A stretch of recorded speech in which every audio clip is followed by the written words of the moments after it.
Jacek Bartosiak wywołuje ogromne emocje. Ma armię wiernych odbiorców, wielbicieli, a niektórzy mówią wyznawców. Spotyka też go potężna krytyka, a nawet hejt. Pojawiają się memy z Bartosiakiem. Napisał właśnie książkę, którą zatytułował Najlepsze miejsce na ziemi. Jak sam ją reklamuje, to książka bardzo osobista. Dlatego postanowiłem zrobić z nim bardzo osobistą rozmowę. Taka nowa formuła w Układzie Otwartym. Kim jest Jacek Bartosiak? O tym za chwilę. Jedna ważna informacja. Zaczynam publikować swoje teksty.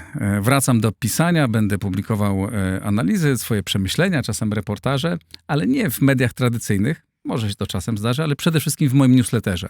Jeśli chcecie Państwo otrzymać mój newsletter, wejdźcie na moją stronę igorianke.pl, tam jest zakładka newsletter, zostawcie swój adres mailowy i dostaniecie ode mnie pierwszy mail.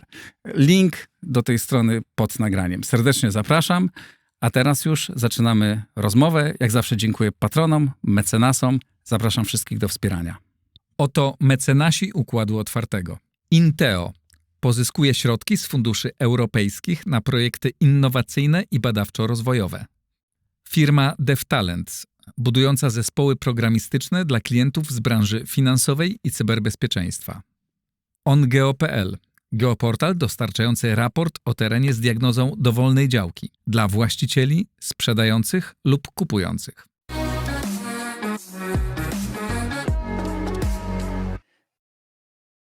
Jacek Bartosiak jest z nami. Witaj serdecznie. Cześć Igorze, witam wszystkich. To jest ta książka, o której mówiłem.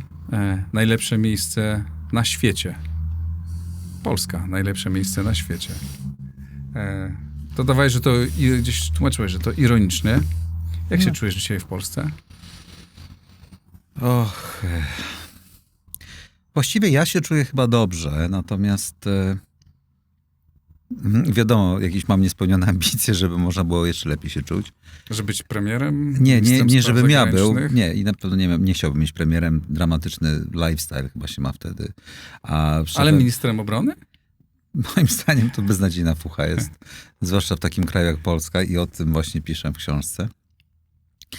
Jest bardzo dobra taka, można mieć dobrą równowagę życia między kawiarniami, grami planszowymi, książką, zarabianiem, jakimś życiem osobistym. Zwłaszcza pewnie jak się żyje w Warszawie, może we Wrocławiu, Gdańsku.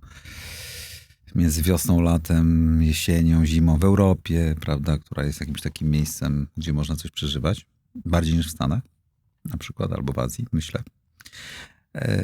Natomiast wiesz, jeżeli mnie pytasz o państwo polskie, to jest bardzo dużo rzeczy, które mi się nie podoba. Tak? To o tym będziemy... Jeżeli mnie pytasz o inne rzeczy, zawsze, tak? Ale ogólnie... jeszcze jedną rzecz.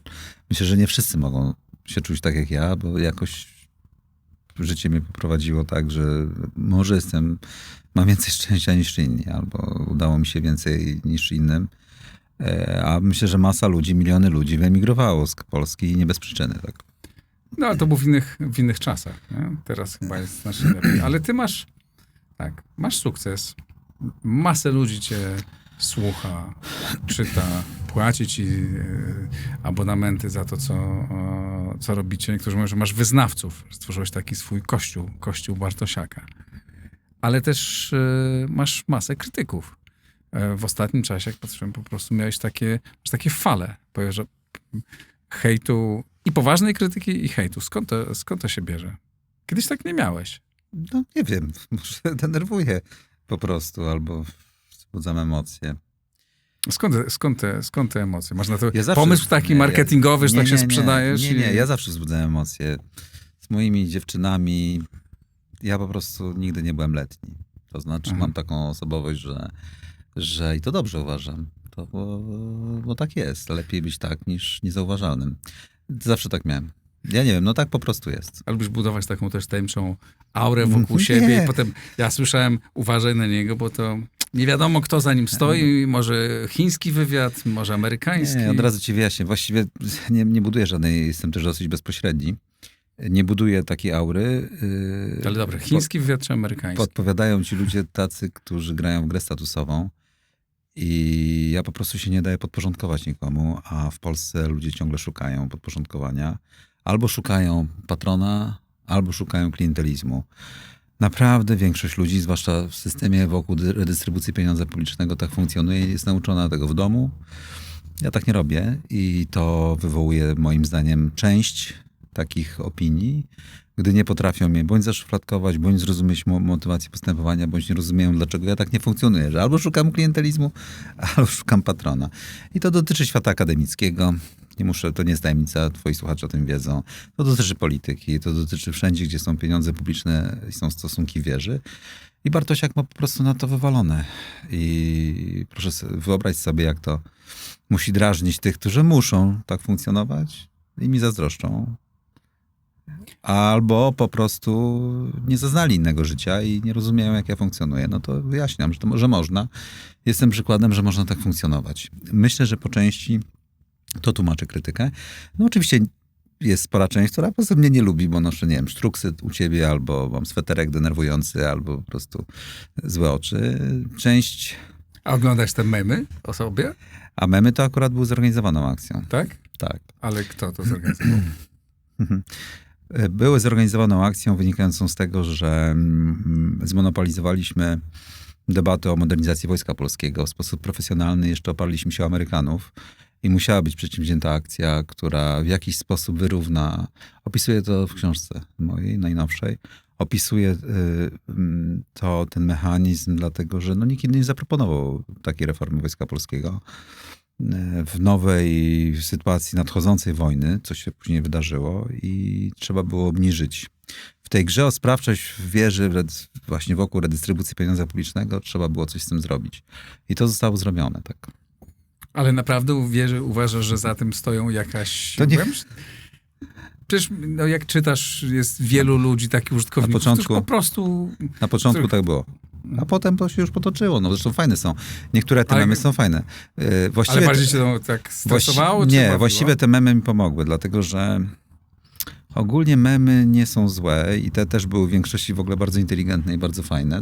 W sumie nie wszystkie widziałem pewnie. Więc nawet mnie to nie zabolało, ale ja po prostu wiem skądinąd, że były to zorganizowane na początku. Ale gromadzisz je gdzieś sobie? Masz taką Nie, ale po prostu to może nie, to kiedyś wszystko wyjdzie.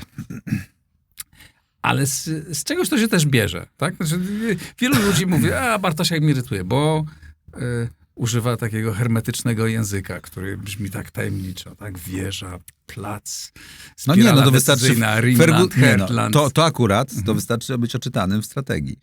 Wieża i plac to jest Ferguson, tak? Machiavelli. Drabina eskalacyjna to jest absolutnie Schelling, to są podstawy i Kant, to są podstawy gry psychologicznej o dominację w czasie zimnej wojny między USA a Związkiem Sowieckim. To jest po prostu brak odczytania. Heartland i Rimland to jest absolutny elementarz. Tak rozmawiają geostrategzy w Stanach. Wystarczy poczytać, już nie mówiąc o Spikemanie, który sformułował wielką strategię w czasie II wojny światowej i po II wojnie światowej Stanów Zjednoczonych. On umarł w czasie II wojny światowej, ale jego owoce pracy, już nie mówiąc o Mackinderze, który jest elementarzem. I jak wpadaliśmy, wiesz, ty akurat byłeś wtedy chory w Stanach, jak byliśmy, ale poszliśmy do Jamestown Foundation. I tam był Howard, który jest szefem tej instytucji. W sweterku takim, jeszcze bardziej takim starym niż ten mój przejął nas, takim CIA z lata 70. I od razu powiedział, że jest człowiekiem Mackindera, więc żebyśmy się dobrze rozumieli, więc od razu się rozumieliśmy. A w Polsce ja musiałem, teraz to już jest jasne, ale ja musiałem tłumaczyć, że tak myślą elity anglosaskie, bo oczywiście Polacy, którzy otrzykują się z ciemnej dupy, za przeproszeniem, wiedzą najlepiej. To był dramat, zwłaszcza w pierwszych latach. No i to denerwuje, takie słowa typu właśnie drabina eskalacyjna. Słowa, które są zupełnie naturalne. Rimland i Heartland radzę się Polakom naprawdę nauczyć.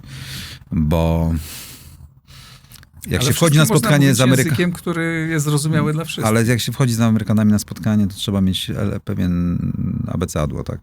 Bo inaczej nie ma instrumentarium, którym się posługujesz. No i rzeczywiście, mnie uczyli tego Amerykanie, więc co tu dużo mówić, anglosasi w ogóle, więc mam takie instrumentarium. Nawet później zacząłem jeszcze bardziej pogłębiać polską myśl geostrategiczną przedwojenną i teraz jest to takim konglomeratem. Mamy własny pomysł. W Strategy and Future mamy pewną swoją opowieść, narrację. W najnowszej książce też 2. i 3. rozdział opowiada o tym, jak ja widzę świat. 2. jak ja widzę świat, a 3. jak ja widzę naszą politykę wschodnią w oparciu o ten model. Opisuje model, tak? Przez który widzę świat. Więc tam można wszystko sobie zweryfikować. Ale jest to oparte, co tu dużo mówić, nie skromnie powiem, o czytanie, tak? O czytanie w strategii. No, my po prostu w Strategy and Future, zamiast spotykać się w kawiarniach i plotkować o innych, tak jak robi to większość ludzi w Polsce, to czytamy. Po prostu czytamy, tak? Pomimo tego, że ani Marek Budzisz nie jest najmłodszy, ani ja nie jestem najmłodszy, Albert jeszcze jest trochę młodszy, ale my czytamy. I stąd moim zdaniem się też bierze sporo hejtu, bo powiem tak, no, brakuje w Polsce jednak trochę takiego kultury pracy nad sobą i kultury tego, że jednak przez czytanie się rozwijasz, a nie przez plotę o kimś albo... Wiesz, Igorze, że tak jest, nie? Strasznie dużo Ale czasu też Polacy czasem- spędzają na kawiarniach. Ale też czasem zarzucają ci to, że jesteś efekciarski, że upraszczasz, że mówisz takie rzeczy, które brzmią bardzo mocno, ale bywają ryzykowne. To prawda. To dam ci jeden... Może to być coś w tym. Ja przeczytam ci jeden przykład, który no, moje wątpliwości też wzbudził, kiedy pojawił się taki tweet Ławrowa. Warunki Rosji lepiej spełnić po dobroci, inaczej działać będzie rosyjska armia. Ławrow napisał sobie ten, na co ty napisałeś na swoim tweetie, chyba że zostanie pobita w polu, w sensie rosyjska armia. I wtedy nie trzeba się już liczyć z polityką i sprawczością rosyjską. Tyle w temacie. I to trzeba zrobić i wystawić wojsko polskie do tego zadania. Tak jest. No, to mam iść na wojnę z Rosją? Do tego Nie, ale Igorze, wzywałeś? Tak przecież- zostało to... Tak. Nawet mieliśmy naradę w Strategy and Future. Dlaczego to wywołało takie emocje? Przecież to jest oczywiste. Ale co, oczywiste jest... No, że chcesz się słuchać Ławrowa? Nie, ale to nie To znaczy, musisz że... go pobić w polu. To jest bardzo proste. Musisz go pobić w polu i Ukraińcy to właśnie robią. No tak, tylko że my nie jesteśmy w tej chwili na bezpośredniej jeszcze wojnie z Ukrainą, z Rosją. Jesteśmy No na to pośredniej powiedz wojnie. mi, dlaczego Jarosław Kaczyński podjął decyzję i minister Błaszczak i inni o tym, żeby wydawać twoje pieniądze i zadłużać się na Ale rozbudowę nie, wojska? bo ta wojna, to, że ona nam grozi, to jest jasne. I wydajemy pieniądze po to i to jest o dziwo niekontrowersyjne w Polsce. Te gigantyczne wydatki, które są trudne do ludzie to rozumieją, wyobrażenia. Że- Wszyscy rozumiemy, że grozi nam wojna. No nie, ale ty wzywasz, tutaj trzeba iść z Rosją dziś na wojnę. Nie napisałem, że dziś na wojnę trzeba iść. Ja napisałem, że Ławrow po pierwsze nie będzie śmiał do nas tak mówić, jak będziemy mogli go pobić w polu, a to możliwość pobicia w polu będzie widział na przykład poprzez to, jakie mamy wojsko. I pokazujemy to na ćwiczeniach, albo jak będzie trzeba, pokażemy to w polu. I to jest tylko tyle. I aż tyle. I to jest fundamentalna zmiana w stosunku do III Rzeczypospolitej. I do tego się sprowadza decyzja rządu RP o rozbudowie zdolności wojskowych. I dokładnie do tego się co napisałem. Zresztą Ławrow się też o tym przekonał, dlatego że wielkomocarstwowe plany rosyjskie zostały wstrzymane po klęsce kijowskiej, a zwycięstwo Ukraińców pod Kijowem i potem dalsze sukcesy postawiły na agendzie Międzymorze. Czyli to, o czym piszą od lat. Tego, czego mnie uczyli Anglosasi. Więc wiesz, ja bardziej bym się odniósł ze zrozumieniem do... Akurat absolutnie nie rozumiem krytyki tego tweeta. Nie, No bo jest efekciarski, no. nie jest efekciarskie, jest samą prawdą, tylko żebyśmy po prostu przestali się ciągle zasłaniać kimś innym i zrozumieli, że sami musimy A to wziąć jest twój klucz działania. odpowiedzialność. Znaczy, nie, no, za bo swoją rękę. ja bardzo cię cenię, jak wiesz, i nie zgadzam się z wieloma krytykami, którzy tu przychodzą tutaj do studia i formują wiele merytorycznych Uwag. zarzutów. Z niektórymi się mogę zgadzać, z niektórymi nie. Ale bardzo doceniam to, co robisz, że wcześniej widzę taką, wiesz, no, to jest być może cena za to, Znaczy, że się, wiesz, świetnie sprzedaje. Nie, no to, co faktem robisz. jest, że może mam rzeczywiście... lubię na żywo spotkania, czuję salę. Rzeczywiście mam coś takiego w sobie. Tu akurat broniłbym tego tweeta, ale rzeczywiście zdarza mi się być takim, nie to pod publika, ale że czuję salę i że poza tym, wiesz, zajmujemy się dosyć nudnym tematem, Igorze, w Strategy and Future, tak? Nudnym? No, No, teraz się stał... No nie teraz, taki, bo wszyscy na wojnie się znają i wiedzą wszystkie rodzaje czołgów. No, ale wiesz, no przed wojną zrobiliśmy z tego coś, co zaciekawiło społeczeństwo. Może to jest ta odpowiedź. To była ta droga. Trzeba było to zrobić. I zresztą można sprawdzić, czy się sprawdzało, czy nie. Robimy takie rzeczy, jak prezentacja Armii Nowego Wzoru przed całym społeczeństwem. Przecież to na skalę światową unikalna rzecz. Żeśmy stanęli, 600 000 ludzi zajrzało przynajmniej na część. I mamy wyniki oglądalności i wyniki klikalności na Twitterze i na Facebooku. Słuchaj, grubo ponad 1 milion ludzi zajrzało na nasz raport o Armii Nowego Wzoru. Wiem. I I uważam, że to jest bardzo inspirujące. no właśnie, i czasami w związku z tym trzeba robić coś takiego, żeby krzyknąć, Ja nie wiem, czy to jest szarpnąć. dobre, czy nie do dzisiaj, bo ja nie udaję, że się znam na tym. Nie znam się na tym, jak się konstruuje pole walki, ale doceniam i pamiętam, bo słuchałem waszych dyskusji w Stanach z ekspertami, naprawdę, to przyznaję państwu, znaczy byłem tego świadkiem, mogę potwierdzić, że bardzo poważni ludzie poważnie dyskutowali o tej Armii Nowego Wzoru. I to doceniam. Nie? Tylko myślę, że czasem tak, wiesz, lubisz zabłysnąć. Znaczy, może jest coś takiego też, nie ukrywam, że jest taka szara, najczęściej. Są wybitni analitycy w Polsce, ludzie, którzy mają szerokie horyzonty. Czasami być może boją się wystąpić przed kamerą, mają trudności bardziej z taką elokwentną i takim szarpnięciem, bo Polska, i to też jest bardzo ważne, Polska i polski system edukacyjny, polskie wychowanie przytłacza. Jest coś takiego. Ja też w książce o tym piszę, że musi być jakaś zmiana mentalna w Polsce. Dlatego nie mamy innowacji, dlatego ludzie stąd wyjeżdżają. Jest coś takiego, co wdeptuje w ziemię.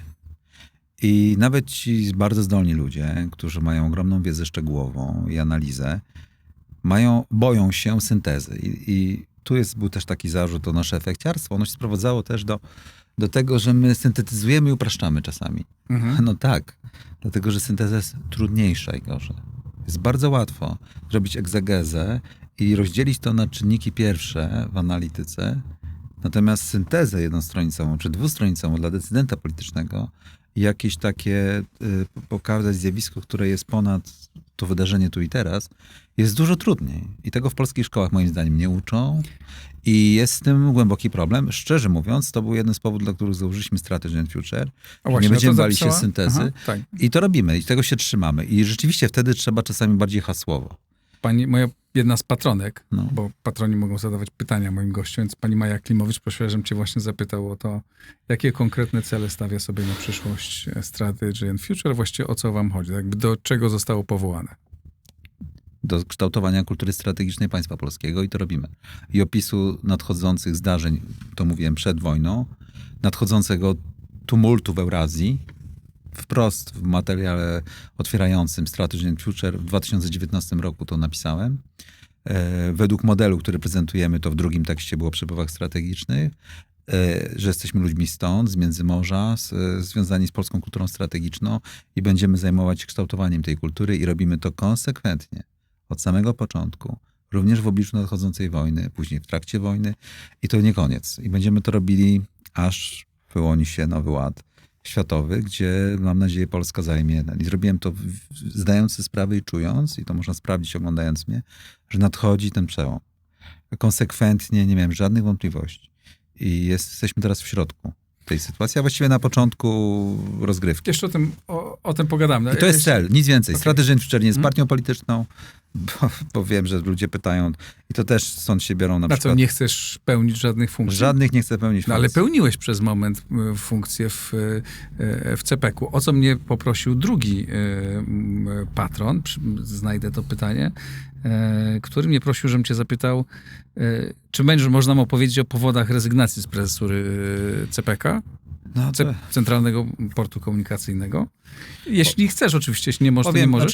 Znaczy wszystkich nie mogę, dlatego że jakby nie było, premier Morawiecki powołał mnie imiennie w akcie notarialnym założenia Centralnego Portu Komunikacyjnego, więc jest to historyczny dokument, tak? I przez szacunek dla państwa polskiego.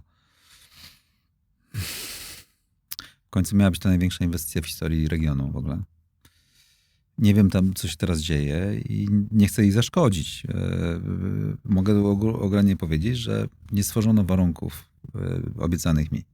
Z punktu widzenia tego, czym miał być Centralny Port, jak miał być realizowany, z jakimi ludźmi i w jaki sposób. I w tym się objawiła też dysfunkcja państwa polskiego, moim zdaniem. Ale wiesz, znów, to co ci powiedziałem na samym początku rozmowy. Ja jestem trochę specyficzny, bo ja nie lubię się podporządkowywać, tak? I próba podporządkowania mnie się tak kończy. Inaczej było ustalone to na początku. Tak? A nie boisz się, że te twoje uproszczenia czasami bywają niebezpieczne? Bo ja takie głosy słyszałem, i tym razem nie od hejterów tam z sieci, tylko od poważnych analityków. Wiem, że nie cenisz tych instytucji Nie, no polskich niektóre cenię, analitycznych. niektórzy pojedynczo naprawdę są bardzo zdolni ludzie, nie ukrywam. W Polsce. Okej, za chwilę wiem, że to, co usłyszałem, i to kilka razy to się powtarzało, tak? Że Bartosiak upraszcza, mówi właściwie, że NATO nie jest nam potrzebne, że powinniśmy się sami bronić i tak dalej, i tak dalej. Ale tak formułujesz swoje myśli, że one często tak są odbierane. Igorze, no przecież byliśmy razem w Stanach. No widziałeś, Ale- rozmawialiśmy z generałem Brillowem, który był dowódcą NATO, który jest moim kumplem. No, z Hodgesem wtedy nie byłeś z nami w Rumunii, tak? Wtedy nie. Który był dowódcą wojsk lądowych. No naprawdę, jak gdyby z czym do ludzi, tak? Przepraszam, że to mówię, no. Sami Amerykanie mówili mi, że musimy mieć własne zdolności, bo NATO ma artykuł 3, 4, 5, są uwarunkowania polityczne, działa inaczej niż w czasie zimnej wojny i zdolności w Europie państw konwencjonalne są zerowe. Tego mnie uczyli ludzie z dowództwa wojsk lądowych USA wiele lat przed wojną. I przyjeżdżam do Polski, opowiadam takie rzeczy, a Polacy znów odczykujący się z głębokiej D będą wiedzieć lepiej. No i co wojna na Ukrainie ujawniła? No co ujawniła? Co, tożsamość interesów z Niemcami? Co, jedność NATO? Gotowość NATO wojenną w ogóle? Zapasy amunicyjne prawidłowe? Zdolność do produkcji przemysłowej wojennej? Są tylko Amerykanie i Brytyjczycy i szczątkowe zdolności gdzie indziej. I już nie mówiąc o woli politycznej. I mówiliśmy o tym wszystkim. Natomiast, i to jest bardzo ciekawe, że to podniosłeś, to zasługuje na oddzielny wielki temat. Nie rozumiem. I też mieliśmy przed wojną, miesiąc przed wojną, taką naradę w jednym z polskich ośrodków analitycznych, bo Marek Budzisz i Albert Ciwdziński prezentowaliśmy Armię Nowego Wzoru. I oni też, że my podważamy NATO. Armia Nowego Wzoru była stworzona po to, żeby NATO zadziałało naprawdę. I jeszcze kwestionowali, że nie będzie takiej wojny i tak dalej. No to był dramat. I nie rozumiem, dlaczego w polskim wieży było przed wojną, teraz już sobie nawet nie wiem jak jest, było tyle przekonania o tym, że to NATO jest jakimś cudownym eliksirem na wszystko. Podczas gdy Ławrow wyraźnie w ultimatum zażądał neutralizacji Polski. No, taka jest brutalna prawda. Gdyby zdobył Kijów, Ale nie chcesz powiedzieć, że NATO jest nieistotne. Jest bardzo istotna, ale jest jako tarcza. I należy instrumentalnie traktować NATO w ramach realizacji wielkiej strategii państwa polskiego. Bo są dwie wielkie cele od kilkuset lat państwa polskiego i zarówno uczestnictwo w Unii Europejskiej, jak i w NATO jest tylko instrumentem, środkiem do realizacji tych wielkich celów. Pierwszym celem jest bezwzględnie niezbędnym dla istnienia nas, Igorze, i rozwoju naszego jest wypchnięcie Rosji z systemu europejskiego, czyli ze systemu, że Rosja ma coś do powiedzenia w systemie europejskim. Bo zawsze będzie dusiła naszą sprawczość. Wiesz, To dzisiaj nie jest już kontrowersyjna myśl. Zablokuje ci możliwość budowy autostrady, kopalni, wiesz, gazociągu i się nie będziesz rozwijać, tak? Bo to przeszkadza jej realizować politykę w Europie i się samej rozwijać. I musimy ją albo pokonać w wojnie, albo stworzyć koalicję, gdzie ją wypchną, tak? I NATO było nam potrzebne do tego. Dlatego my zawsze Ciągle chcieliśmy... jest. Jest. Dlatego i Amerykanie, żeby byli. Żeby to robili właśnie, tak? Aczkolwiek w naszym interesie jest też to jednak, co ty, jak rozumiem, często podważałeś, to żeby aktywnym członkiem, który inwestuje, były w tym również Niemcy. No i druga rzecz jest, i tu podnosisz kwestię, o której chciałem w tej chwili powiedzieć, to jest druga zasada, bo są dwie. Konieczność złamania dualizmu na ławie, czyli nie do rozwoju gospodarczo-społecznego Polski po odkryciach geograficznych, które skutkowało tym, że emigrujemy, Niemcy zawsze więcej zarabiają. Wiesz, to wszystko, co kompleks Zachodu tak zwany, bo mają przewagę społeczną, ekonomiczną. No i tu próbą odpowiedzi było wejście do Unii Europejskiej. Dużo nadrobiliśmy, ale jesteśmy w półperyferyjności gospodarczej względem Niemiec i Francji. Ale I jesteśmy nie możemy dużo tego, dalej niż byliśmy. ale nie możemy tego złamać, bo instytucjonalne przeszkody są i strukturalne. I wojna na Ukrainie też to ujawniła, bo Niemcy nie chcą podmiotowienia Międzymorza i denerwuje ich, że MiG-29 chcą wysłać bez ich zgody i inne rzeczy, bo ale nie przecież, Jacek, z drugiej strony rośniemy tak bardzo, również dzięki gospodarce niemieckiej. To jest nasz największy partner handlowy i w drugą stronę, my dla nich jesteśmy coraz poważniejszym Dlatego, że to nie jest partnerem zero-jedynkowa handlowym. sytuacja, ale musimy znaleźć metodę na to, żeby Niemcy nie rządziły Europą. Niestety do tego się to sprowadza, bo jak próbowały rządzić, i ja tu sam przyznaję się, że nie sądziłem, że aż tak bardzo chciały. Przed wojną łudziłem się, że z Niemcami się da dogadać, a Niemcy wyraźnie widać było na początku wojny i przed wojną, że na relacji z Rosją budowały swoją potęgę i tam udawały cwane gapy. Że Niemcy udawali, że nie wiedzą, o co chodzi. I Niemcy nie będą chcieli odpuścić władzy w Europie. A bez tego, żeby stworzyli nam inne warunki rozwojowe, nie wyrównamy tego potencjału.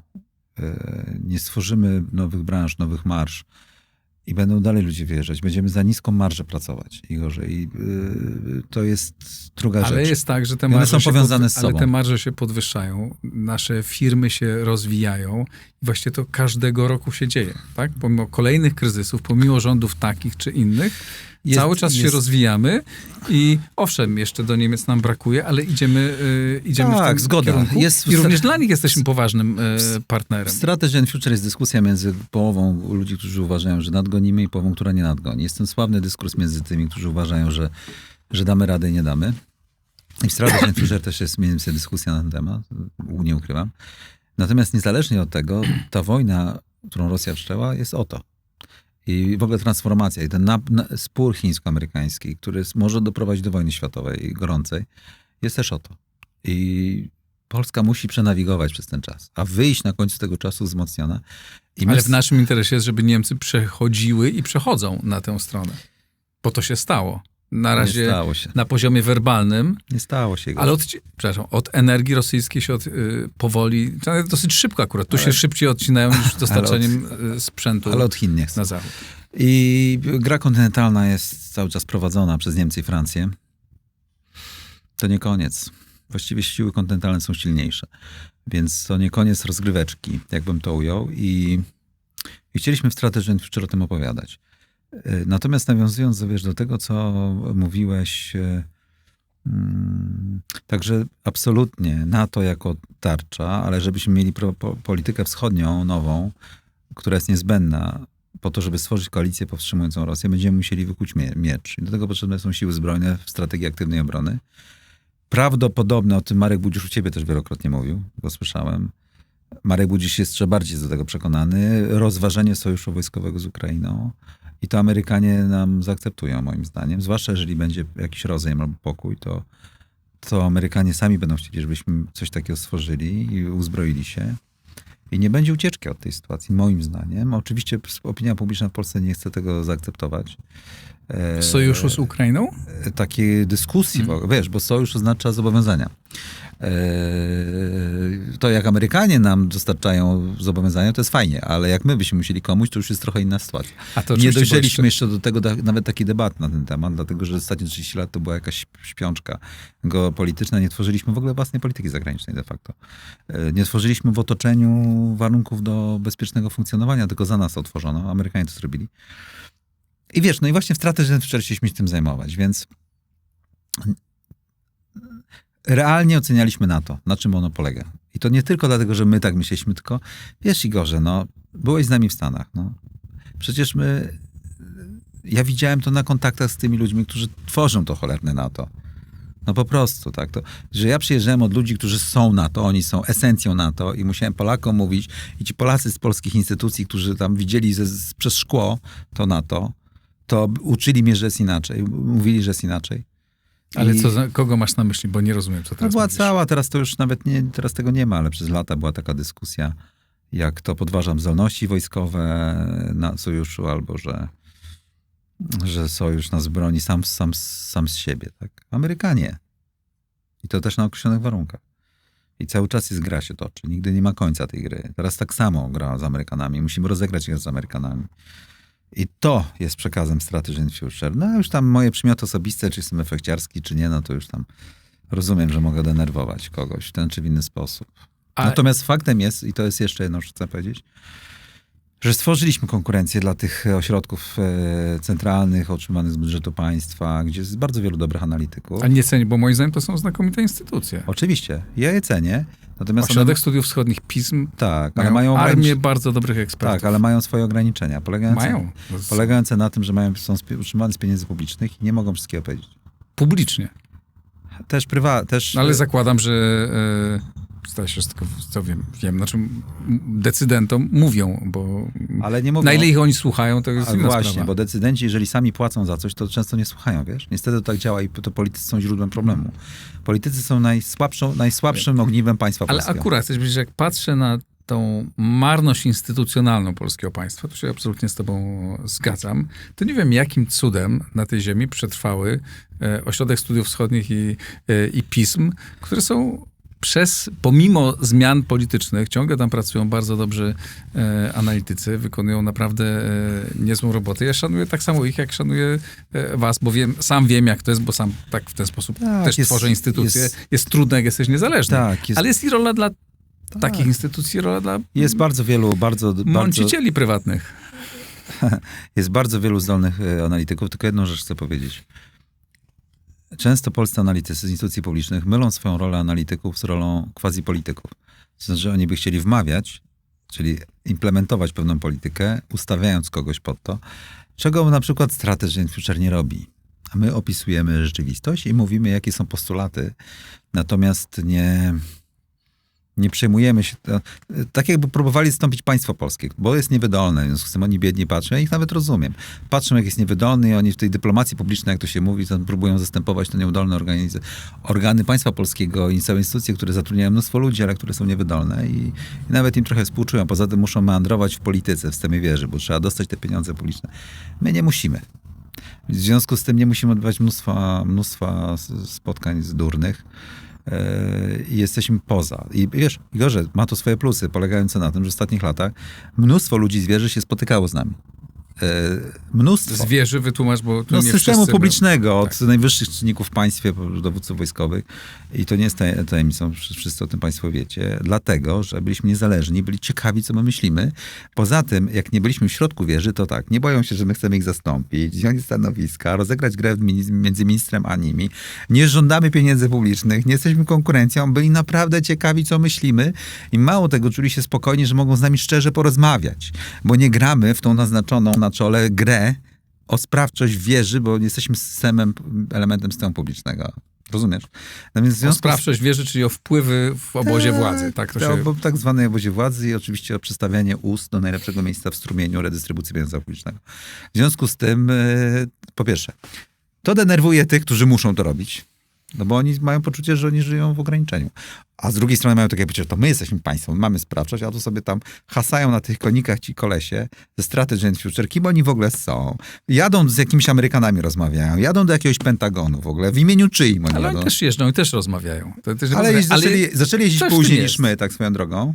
To też ciekawe, bo ja też, wiesz, ja o tym jeszcze nie mówiłem, ale przy poprzednich akcjach, zanim jeszcze my pojechaliśmy, to ja miałem bardzo wiele napięć z kierownictwem państwa polskiego na tym tle. Naprawdę. Teraz to już nie, bo już wszyscy jeżdżą, ale kiedyś to miałem ogromne na tym tle, gdy jeszcze ta wojna nie była tak na horyzoncie i politycy, wiesz, próbują kontrolować kontakty, a jak gdyby państwo mi nie dało glejtu, i co ja właściwie tam robię, tak? No i stąd się pojawiły te dyskusje. Agent amerykański, jeszcze okazało się, że mam z Izraelem kontakty, więc na pewno izraelski, bo zapomniałeś o tym dodać. A już, że chiński... Nie mówisz, że chiński. A że już chiński, to dlatego... I że on bardzo uważał. A że chiński, to już dlatego, że mówiłem, że Chiny rosną i będzie hegemoniczne starcie z Amerykanami, tak? No to już jest w ogóle historia cyrkowa. Jeszcze taki jeden poważny zarzut wobec ciebie, który słyszałem i z którym po części się zgadzam.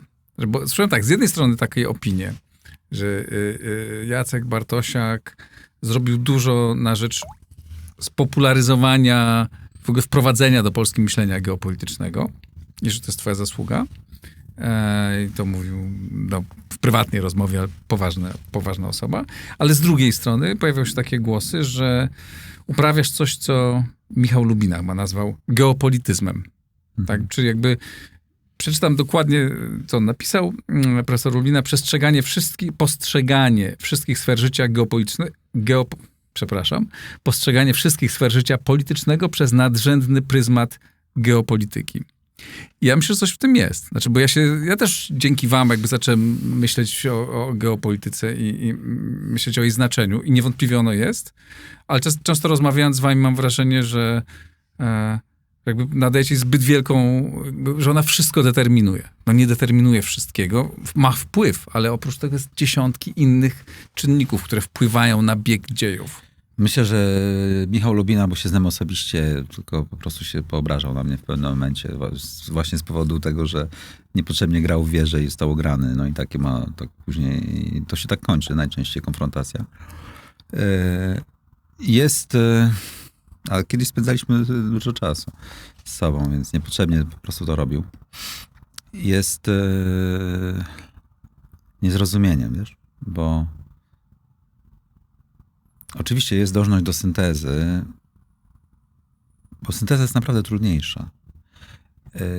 I można by, wiesz, robić egzegezę na wszystkie czynniki, wiesz, dzielić anioły. Ale zawsze wszystko. wiąże się z ryzykiem upraszczania. Natomiast chodzi o to, że w trudne polskiej debacie publicznej od czasów II Rzeczypospolitej ja nie widziałem w piśmiennictwie modelu, gdzie patrzymy, jakie są siły strukturalne i wydaje mi się, że my go wprowadziliśmy. Za dużo było, kto się z kim spotyka i w ogóle co to znaczy i deklaracje brane polityków, jako to nie zastępowało analizę, podczas gdy politycy są tylko takimi małymi myszkami, to dlatego ich denerwuje też, że tak mówię, małymi myszkami na liniach przesyłowych sił strukturalnych, wiesz? I oni nie mają dużego pola manewru. Oni muszą wykonywać te siły strukturalne, bo są faktury do płacenia. Jest węgiel do włożenia do pieca i musi być prąd. I tylko wielcy politycy potrafią lekko zmieniać, a wybitni potrafią zmieniać reguły tych struktur. Ale te siły strukturalne, ale coś w tym jest, ja się zgadzam, ale ty daj mi jakby dokończyć. ty demonizujesz. Nie, że dlatego, że się jakiś duch dziejów. to nie jest duch dziejów, to się daje przewidywać decyzje przyszłości. Ale co, bo tak samo jak mówiłeś, że Rosjanie dążą do stworzenia jednej wielkiej platformy z Niemcami, tak, od Władywostoku tak było. No ale co, nie ma tego. Dlatego, że armia ukraińska ich pokonała pod Kijowem. No, bo dzieje się jakby wiele Oczywiście. czynników, tak jak w Niemczech jest, nie wiem, wielu ugrupowań, wiele trendów, wiele napięć. A w Niemczech akurat się potwierdziło są to, rozmaite rzeczy. Armia ukraińska pobiła pod Kijowem i oczywiście mnie to osobiście zaskoczyło i myślę, że większość ludzi. Wszystkich. I to są takie rzeczy, które zmieniają. Były wiele decyzja hetmana Zamoyskiego o odsunięciu Habsburgów, zmieniła historię Polski. Było wiele decyzji, które zmieniają historię Polski. Była decyzja o budowie kanału Sueskiego, zmieniała historię. Decyzja o budowie wielkiego kanału łączącego północ i południe Chin. Yangtze z żółtą rzeką stworzyło cywilizację chińską. Jest wiele dzieł rękami człowieka, które zmieniają te uwarunkowania. Tak samo jak na przykład, że ci wejdę w kanał słowo, panamski. współpraca polsko-niemiecko-gospodarcza, która była kilkukrotnie wyższa niż współpraca gospodarcza niemiecko-rosyjska. Ale utrwalała podporządkowanie, a niemiecko-rosyjska dawała im lewar na utrwalanie metalo i ropy. To nie tak działa gorzej. I generalnie, ja z tobą chyba rozmawiałem, Zeit Wende, jak to pięknie ten Scholz obiecywał zmiany. I mówiłem, że siły strukturalne go dopadną, wyjaśnią mu w zaciszu gabinetów, na czym to polega. Ale co to znaczy siły strukturalne konkretnie? Że przychodzi prezes BASF i mówi, słuchaj mistrzu, zwalniam 100 000 ludzi za 2 tygodnie, jeżeli będziesz tak dalej robił. Chcesz? Bo wiesz, bo mam cenę gazu, bo mam faktury, bo mam ten. Przychodzi mu szef BMW i mówi, słuchaj, zamiast gadać o tym, spowoduj, żeby Amerykanie nie robili dotacji dla swojego przemysłu, bo wiesz, zamkniemy te fabryki i będzie was koniec. Zgadzam się, ale to nie są jedyne siły strukturalne. Dlatego bo z drugiej strony jest Ameryka, są naciski no tak, i to są siły strukturalne. Z różnych stron. To są siły strukturalne. Plus są nastroje społeczeństwa niemieckiego. Nastroje społeczeństwa można oszukiwać i Niemcy to robią. Klasa polityczna niemiecka oszukuje. Uważasz, że demokracja nie działa? Moim zdaniem demokracja właśnie działa. To jest to, co jakby, jest to czego czynnik... wy nie uznajecie, czego ty nie uznajesz często w myśleniu, że jest nastrój, czasami powodowany czymś, tak? Wiatr zawieje. Klasa polityczna niemiecka wyraźnie oszukuje społeczeństwo. Dlatego w tej chwili... Dobrze, a na końcu są wybory i na końcu są bardzo często decyzje podejmowane dlatego, że w danym landzie, czy w danym okręgu wyborczym, bo to dotyczy każdego kraju, wyborcy akurat idzie im w tą stronę prawda, i myślą tak. Ale się ich manipuluje. I Niemcy to robią. Na przykład dlatego też... U nas też politycy manipulują. Oczywiście, że wszyscy wszędzie manipulują, ale dlatego że też Niemcy dokonują jednak zwrotu. Za wolno, nam się to bardzo nie podoba w jaki sposób, ale dokonują pod wpływem czego? Opinii publicznej, bo na końcu opinia publiczna będzie głosować.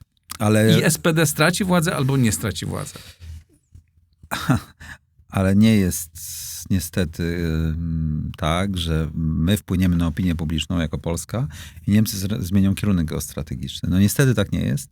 Tak samo w Stanach tak nie jest. Tak samo było w II wojnie światowej. Opinia publiczna nie chciała wejść do II wojny światowej Stanów Zjednoczonych, a Stany weszły. I pomimo klęski, prawda, Francji wydawało się zagrożenie. Wiesz, to jest bardziej złożona sprawa, zresztą absolutnie styku makiawelicznego między mechanizmem władzy. Faktem jest, że w demokracji, zwłaszcza w demokracji, gdzie media mają wolność i ogromną wolę, politycy muszą się bardzo liczyć, nawet czasami za bardzo, bo nie potrafią nic długoterminowo robić. Ale To ma wpływ. Akurat Niemcy Taki sam jak siły strukturalne. manipulują od góry. Niemcy mają model polityczny, który jest od góry do dołu, a w Polsce jest inaczej. W Polsce jest republikański. No w Polsce straty, że w Niemczech nie mogłoby istnieć. Bo w Polsce jest republikański model, że ulica krzyczy i politycy trochę słuchają. A w Niemczech tak nie jest. Zauważ, że w Niemczech nie ma... oczywiście, że tam jest wszystko, Ordnung jest znacznie większy, jakby trzymają... No, taka jest natura tego państwa. No. Ale jednak są wybory, są nastroje, raz idą raz w jedną, raz w drugą stronę. Oprócz tego jest dziesiątki drobnych czynników. Pamiętam dobrze, przez długie lata byłem reporterem, dawno temu, i pamiętam, jak upadł rząd bodajże Hanny Słuchockiej, bo zabrakło jednego głosu pana ministra sprawiedliwości, który zamknął się w toalecie, nie dobiegł na głosowanie. To oczywiście jest anegdota, ale ileś zdarzeń, które obserwowałem w swoim czasie, teraz tak już tego nie obserwuję, w polityce budziłem przypadkowych spotkań, jakichś rzeczy, nie tylko śmierci czyjś, tak. wielkich strategii, napięć strategicznych i tak dalej. Ale zobacz, podam ci bardzo dobry przykład tego. To jest fajna opowieść, bardzo barwna i ludzie to uwielbiają. Nie, wręcz przeciwnie. To jest strukturalna sprawa podstawowa. Wyobraź sobie, że Łukaszenka mamy wrzesień roku 2020, tak? Gdy ruchy społeczne mające powodować, żeby Łukaszenka nie prowadził takiej polityki. No i wyobraź sobie, że rzeczywiście ucieka. Nie wychodzi z tym kałasznikowem, tylko ucieka i następnego dnia jest któraś z tych pań czy panów zostaje szefem, jakkolwiek nazwijmy, prezydentem, załóżmy, tak, albo szefem faktycznym państwa białoruskiego. To co myślisz, że ta polityka by się zmieniła z dnia na dzień? Z polityka uzależnienia surowcowego od Rosji, zamówieniowego od Rosji. Nie. Przyszliby ludzie, którzy by jej wytłumaczyli, że musi przez jakiś czas może wypuścić z więzień, ale nie może zmienić kierunków, gdzie ropa płynie, gdzie gaz, jakie są kontrakty i że są ludzie, którzy na tym zarabiają, są służby, które na tym zarabiają, bo ona straci władzę, ale bardzo szybko ludzie, którzy ją wynieśli, poczują drożyznę w sklepach, brak łańcucha wartości, bo żywność nie będzie dochodziła, bo ropa będzie kosztowała i zostanie zmieciona z powierzchni ziemi, niezależnie czy jest demokracja, czy nie. Dlatego musisz wiedzieć też, Igorze, i dlatego mówimy, że w państwach niedemokratycznych rząd też musi być legitymizowany na swój sposób, bo go mogą wynieść karabinami. Oczywiście. I tak jest na przykład w Chinach. W związku z tym on też codziennie myśli o właściwie legitymizacji swojego postępowania, więc to też nie jest... Mało tego, czasami jest to niebezpieczne. Ale jako chcę powiedzieć, że nie o wszystkim decyduje geopolityka. Że nie na wszystko ma wpływ. Tak? To nie jest tak, że wszystko jest poddane tylko... No wiadomo, że nie. No na przykład to, że Ukraińcy wygrali pod Kijowem. Prawda? Gdyby Zełenski skorzystał, uciekł? Oczywiście. Pewnie, że oczywiście. To nie jest żadne napięcie strukturalne, to po prostu jeden człowiek, który podjął taką decyzję. Oczywiście. I podobnie było też w przypadku wojny 47-45 z Związkiem Radzieckim.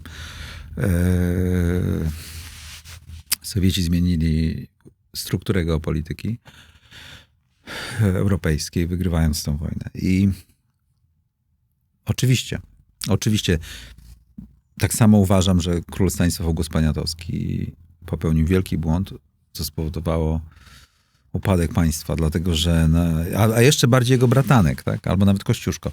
Powinni byli zamknąć tego cholernego króla naszego, po prostu zamknąć go w jakiejś celi albo w domowym areszcie, ogłosić, że król abdykował i generalnie teraz państwo polskie istnieje i rozdaje broń milicji ludowej i zobaczymy, Ruscy, jak sobie poradzicie.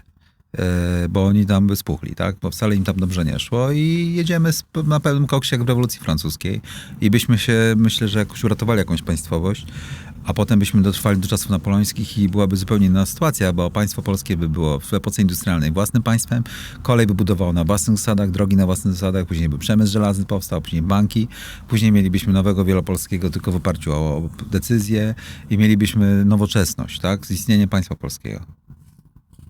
A król, i to oczywiście nie geopolityka decydowała, tylko taki przykład, że decyzja króla, który wymiękł i przystąpił do Targowicy. I wiele takich przykładów, więc żeby była jasność a propos Michała Lubiny, to jest trochę demonizowanie. Natomiast król nasz poruszał się w siłach strukturalnych. Zabrakło mu trochę jaj. Poruszał się w siłach strukturalnych. Bo polityk musi rozumieć jakieś siły dla niego. Tak samo jak Jarosław Kaczyński ale oczywiście, że warto się porusza w siłach strukturalnych. Gdy się nie porusza w siłach strukturalnych, to go się usuwa. Dwór go usuwa, bo nie obsługuje interesów dworu. Dwór, czyli kto? No ludzie, którzy Jego dwór. tak, otaczają mechanizm to władzy. myślę, że jego dwór nie jest w stanie... Ja nie mówię o dotrzeć. Jarosławie, tylko w ogóle jest taki mechanizm.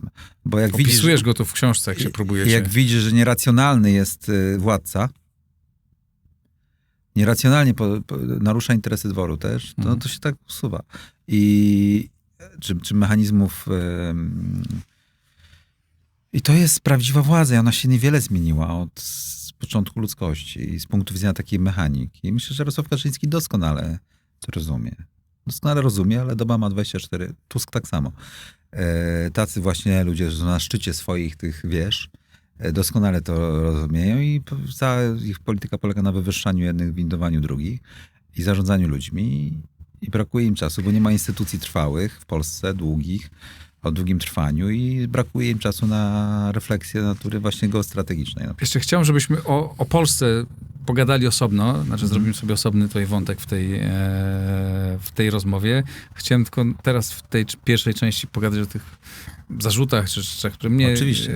Właściwie nawet bardzo irytują. interesujące. Ale teraz chciałem o tobie, żebyśmy pogadali. Dobra. Skąd się wziął Bartosiak? Gdzie ty się wychowałeś i jakby co dla ciebie z twojego wychowania, z twoich korzeni jest ważne? Urodziłem się w Warszawie. Lata dzieciństwa pierwsze spędziłem na Żoliborzu. Zresztą bardzo niedaleko, gdzie właśnie Kaczyńscy chodzili do szkoły i mieszkali. I od strony ojca rodzina moja jest z Warszawy, z pokolenia na pokolenie, z Bielan i Marymontu, Bielan i Żoliborza. A od strony matki to są posiadacze Kresowi i elita II Rzeczypospolitej. I państwa przedrozbiorowego również. Długa tradycja posiadaczy niemskich na Kresach. Oczywiście pobita później w tej rewolucji wielkiej społecznej dokonanej w latach 39-56, czyli bądź mordowania, bądź wywiezienia, bądź deprawacji majątkowej i społecznej. I to jest świat, z którego pochodzę. I ta pamięć cię kształtowała? Jestem warszawiakiem. Jestem bardzo związany z tym miastem. Bardzo jestem związany z Warszawą. Lubisz Warszawę? Bardzo lubię Warszawę. Dobrze się tu czujesz? Absolutnie. Jest to świetne miejsce do życia. Powstanie to jest coś, tak, co dziadek cię był w kształtowało? powstaniu. Tak, wychowywałem się w książce też to opisuję. Tak, zresztą miałem olimpiadę z historii, same szóstki miałem z historii przez całe życie w szkole, więc po prostu powstanie taka klasyczna. No. Można powiedzieć, że jestem dzieckiem Międzymorza. I ja to czuję. Tak? To nie tylko jest, jeżeli nawet chodzi o literaturę. Rzeczywiście, uzyskałem głęboką formację w domu i w liceum. W kodzie kulturowym Rzeczypospolitej. Rodzice, kto na ciebie wpłynął tak mocno? Książka, która przeczytałeś? Dom rodzinny mój. Tak? Dom rodzinny jeszcze z babcią, prababcią, tak, starą kresową mową, książkami. Że u mnie rozmowy w domu o hetmanach, to było jak rozmawiał teraz, nie wiem, o Kaczyńskim, tam Tusku i tak dalej. Serio. I koronki, szarlotki, kutia, no. I w ogóle się zdziwiłem, jak miałem, a później miałem znakomitego polonistę w szkole. I głęboka miłość do literatury polskiej, no. Szczerze powiedziawszy, uformowała mnie. To był człowiek, który mnie też uformował. Więc... A była jakaś taka jedna książka, która była kluczowa w twoim rozwoju, która wpłynęła na ciebie? Było bardzo wiele. A jakie na przykład? W dorosłym wiele było takich książek, ale w dorosłym życiu już, gdy już miałem doświadczenia życiowe swoje, też praktyczne, bo adwokatem byłem właściwie dalej jestem. I to z takimi, które odnosiły ogromne sukcesy zawodowe. Decyzja o zmianie była decyzją z miłości o zmianie danego strategię, wiesz, a nie z jakiegoś takiego. To już w dorosłym życiu, bo uważam, że po 30 człowiek jeszcze ma już trochę rozdania życiowego. To pamiętam, że jednak proza Józefa Mackiewicza była czymś... To dla dorosłych są książki. Nie wolno tego przeczytać w młodym wieku. A ze strategii, z takich rzeczy związanych z czymś... Ale też bo wielu rzeczy nie powinno... Nie masz takiego wrażenia, że wbija się młodym ludziom, że teraz już nie, z drugiej strony, w drugą stronę nie czytają, tak? Ale zmusza się do czytania młodych ludzi książek, których nie są w stanie zrozumieć, one docierają dopiero później. Tak, na przykład Zniewolony umysł Miłosza, który... Ja w ogóle całego Miłosza też przeczytałem w ciągu ostatnich kilku lat. Albo Faraon Prusa. No młody człowiek nie jest w stanie zrozumieć. Albo Lalkę Prusa. No. Jak ja jako szczeniak w liceum czytałem w ogóle pozytywizm, ale Bużeromskiego. Lalkę Prusa, no to tam skoncentrowałem się głównie na romansie Wokulskiego i Teońskiej. A ja może, też Lalkę odkryłem niedawno, parę lat temu. Może jeszcze Rzecki, prawda, taki romantyczny, no wiadomo. Ja z takiego domu, no to tam Rzecki, prawda, Napoleon. Ale i to poczucie tego kodu kulturowego, tak, że czułem, że to mój wujek jest, nie? Natomiast jak ja teraz oglądałem już po latach praktyki adwokackiej, robienia interesów, to Wokulski trochę mi się wydał jako taki Dorobkiewicz, który próbował kupić laskę. Ona to głupia jak but w ogóle. Najciekawsze osoby to byli w ogóle nie oni. No Rzecki był w sumie ciekawy, ale ten Żyd był bardzo ciekawy, który tam w ogóle tak naprawdę rewolucja społeczna dokonująca się, utrata przez szlachty dominacji, mieszczaństwo kształtujące się, to było ciekawe. To było najciekawsze Warszawa w tle, interesy. To było w tle. Ale tak naprawdę niezły był wtedy, ci subiekci byli ciekawsi. Napięcie polsko-żydowskie było... Ci subiekci byli interesujący, którzy podejmowali decyzje bądź uczuciem, bądź interesami. Więc no, zupełnie na inne rzeczy zwróciłem uwagę, więc Lalka jest niesamowita. Faraon Prusa jest genialną książką również. Mechanizm władzy. Sam doświadczyłem tego. Wiesz, no Żeromski, pamiętam Przedwiośnie, było książką, która fundamentalnie mnie ukształtowała chyba w 3. klasie liceum. Czytałem, ale nie tylko to. Wierna rzeka. Może mniej te takie śmieszne typu syzyfowe prace, bo to takie trochę były, ale nie wiem, Rodziły nas kruki wrony, to tradycja powstania styczniowego. Wiesz, ja o literaturze ja bardzo lubię rozmawiać, więc możemy długo ciągnąć to. Ja, wiesz, się dosyć dobrze czuję w tym no i pamiętam, że tak, Żeromski był dla mnie bardzo ważny. Przedwiośnie genialne, tak. Genialnie mi się przeczytało tą książkę. A dla ciebie Przedwiośnie było o czym? Przedwiośnie było o ojczyźnie. Na dobre i na złe. Mniej o Baryce, który był głupim chłopcem. A bardziej o konstrukcie. O czymś wymarzonym, co jest nieosiągalne, ale zaistniało. I było w naszych głowach przed tym, jak zaistniało. Ile lat miałeś, jak to czytałeś? W 3. klasie liceum. I wtedy już myślałeś ojczyzna, tak? Nie takie? no, wtedy myślałem dużo więcej niż teraz. Aha. Wtedy dużo więcej myślałem niż teraz. Czy miałeś taki silny drive patriotyczny Miałem bardzo silny kod kulturowy. Mhm. Z domu, wyniesiony ze szkoły. Tak. Byłem takim, wiesz, no, wchodziłem w wolną Polskę jako taki do liceum, nie? Trochę czuliśmy się jak pokolenie Kolumbów. 89, no właśnie, ile a to taka... lat? 13. I właśnie zaraz potem... No pamiętam wybory, pamiętam jakieś ulotki, rozdawanie. No, pamiętam tak, że strajki, religia operujący kolejnych na serce. Te w radiu, prawda, te komunikaty, wcześniej Czarnobyl oczywiście. Nie, no pamiętam kartki, pamiętam wszystko. Pamiętam PRL, no. Pamiętam te wszystkie rzeczy. A miałeś takie poczucie, że jak miałeś 13 lat, że wolność przyszła? No przede wszystkim pochodziłem z domu, gdzie była tradycja niepodległościowa, więc to było oczywiste, że kończą się Sowiety. Coś takiego. Mhm. I może nie można na Katyniu mówić i tak dalej, bo w domu się u mnie otwartym tekstem mówiło, nawet miałem w szkole trochę problemów. Tylko nie będę z siebie kombatanta robił, dobra, no generalnie znałem historię tak ojczystą, taka jak ona była. Tak jak to było w typowym polskim domu, gdzie pełno jest kodów kulturowych. które później czytasz, oglądasz filmy Wajdy i rozumiesz, bo Wajda umiał w filmach różnoraki, cokolwiek się o nim nie mówi. Ja tam uważam, że świetnie robił filmy. To on wszędzie wrzucał te kody kulturowe i to się umiesz albo nie umiesz odczytać. Tak. I to ja dostałem ten bagaż. Jeszcze w liceum tak samo, więc... A który z filmów Wajdy jest dla ciebie najważniejszy? Czy jakiś taki, który... Człowiek z marmuru i Człowiek z żelaza. Mm. Oglądałem kilkadziesiąt razy. Człowiek z marmuru i Człowiek z żelaza. Ale wiele było, szczerze powiedziawszy, które mi się bardzo podobały, Wajdy, filmy. Nawet oglądałem to pożegnanie z dawną Polską, tą Lotną na przykład, nie? Te nawet takie jak krytykowane, jak Popiół i Diament, tak? Wciąż odnajdywałem tam kody kulturowe, które próbował zaszywać, pewnie negocjując z systemem, tak, coś tam. Więc no, nie wiem, mógłbym długo o tym mówić i no więc tam, no pytasz skąd jestem. No jestem właśnie stąd. Tak? A potem się rodził kapitalizm, taki dziki kapitalizm i myślałeś, że zostanę prawnikiem i... Nie, potem nie wiem, łacinę w szkole, tam olimpiada z łaciny. Historia, wiadomo, jedną ręką się uczyłem, bo tam dobrze się uczyłem. Tak. I w humanistycznej klasie byłem, nie musiałem matmy się uczyć, więc w ogóle przychodziło mi to łatwo. No i ojciec mój, który był prawnikiem, mówi, no i co mistrzu? Ja mówię, na historię chcesz, będę nauczycielem. Oszalałeś, człowieku. Możesz sobie wieczorami czytać tą swoją historię. A też się interesował historią, tak jak ja. Więc my ciągle żeśmy w książkach byli z ojcem. I z matką zresztą tak samo. Moja matka jeszcze była bardziej oczytana niż mój ojciec. I mówi, no szalałeś. No i poszedłem na to prawo. No.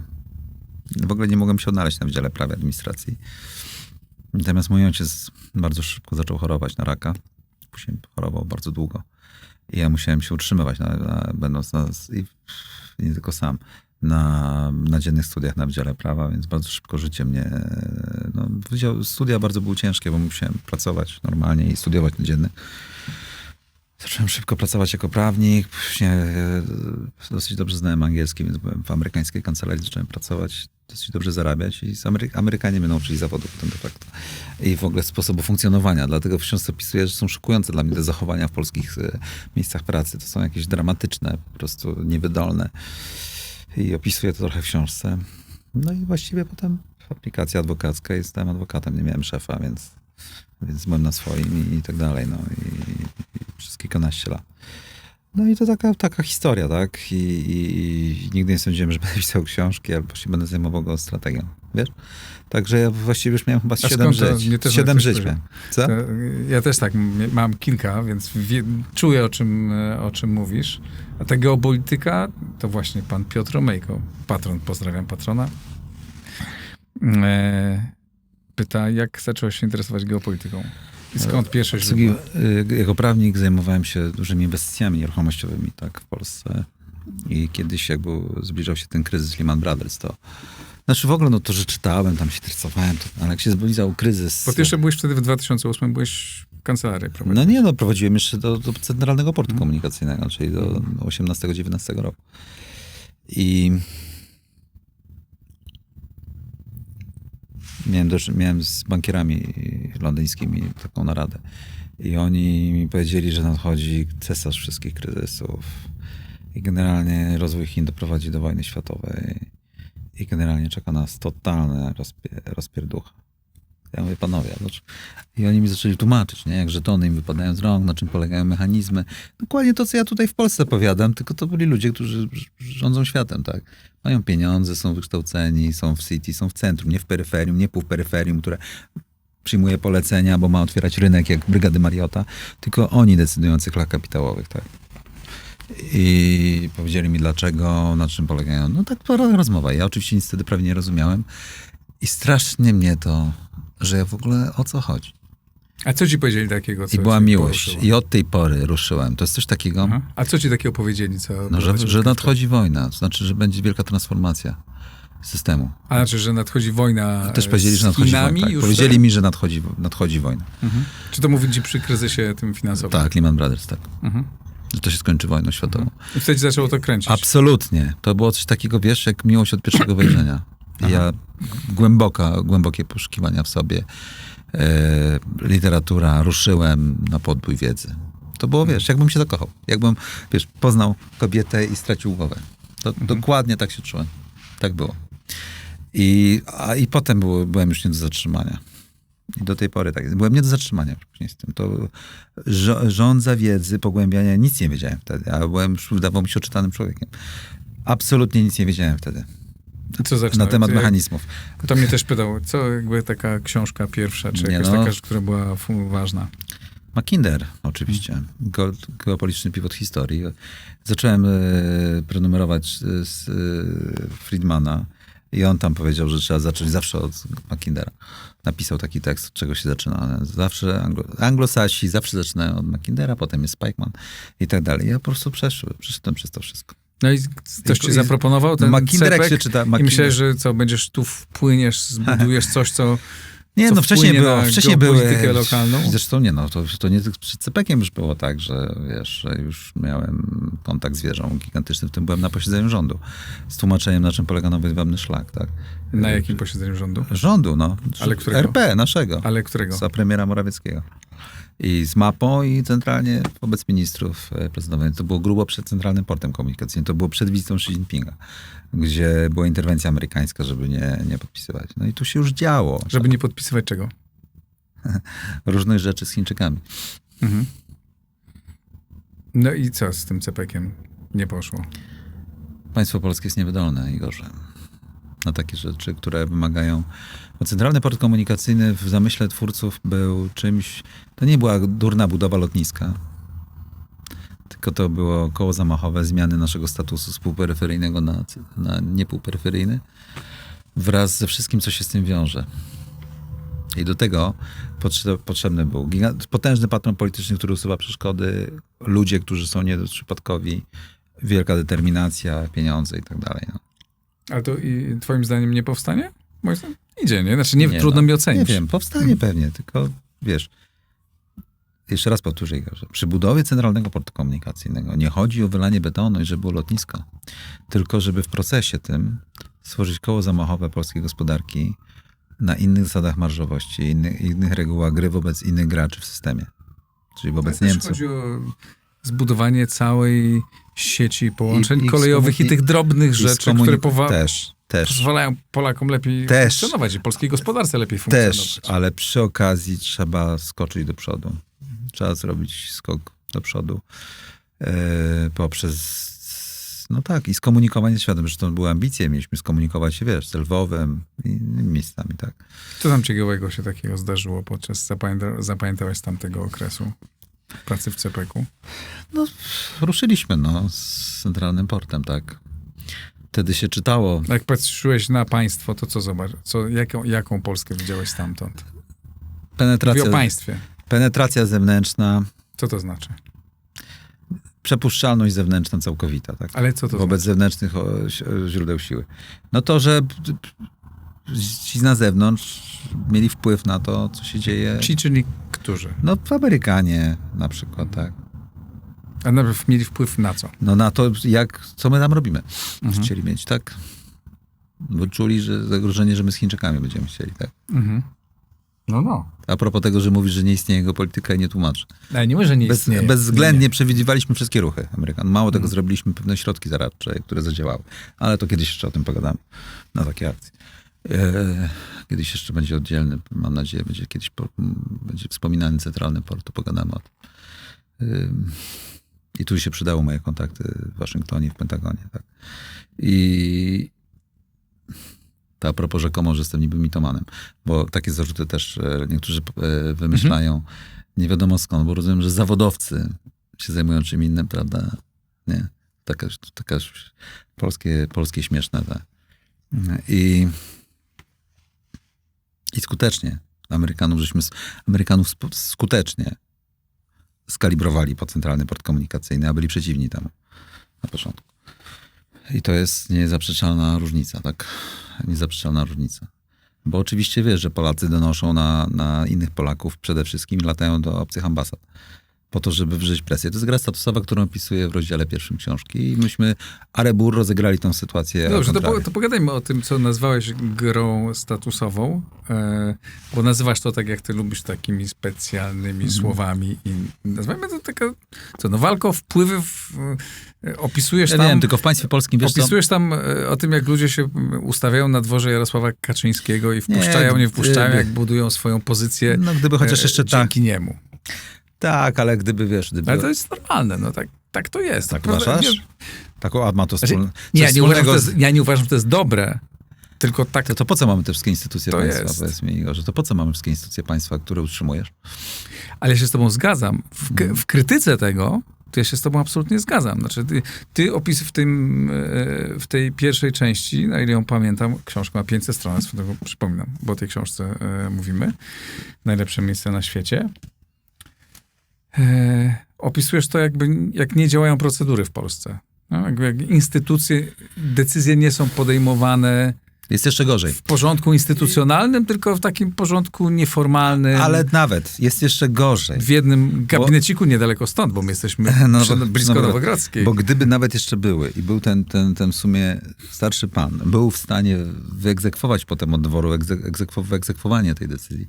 Ale po drodze jest tysiące interesariuszy, którzy zniekształcają to i grają pod siebie i państwo polskie nie jest w stanie tego wykonać. W związku z tym skończy się na koniec dnia tym, że jest mnóstwo księstw feudalnych, które udają, że coś wykonują, a grają tak naprawdę pod swoje interesy, bądź biurokratyczne, bądź liderów swoich, którzy budują swoją pozycję polityczną.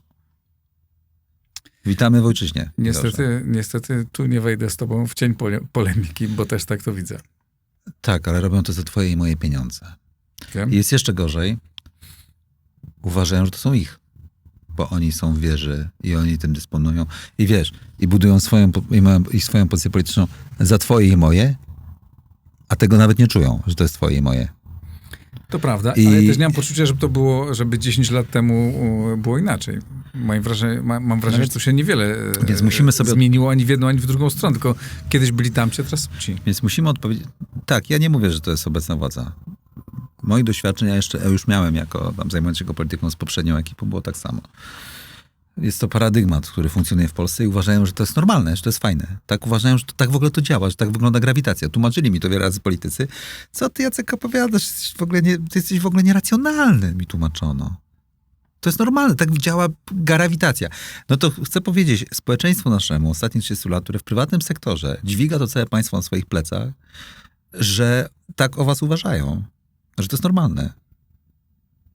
Bo Igorze, ja pochodzę z tego społeczeństwa, które na własnych plecach w prywatnym sektorze funkcjonowało, a nie z tego, co wokół, gdzie przykłada usta do redystrybucji pieniądza publicznego. Ja też nigdy nie pracowałem I chodzi o to, że sobie nie zdają moim zdaniem sprawy z tego. To nie uważam, że było coś złego pracować w publicznej instytucji. No to jest mnóstwo ludzi w publicznych instytucjach, które rozumieją ten system, ale chciałoby, żeby było inaczej. Chciałoby, żeby było tak, jak ja mówię, a propos do ciebie.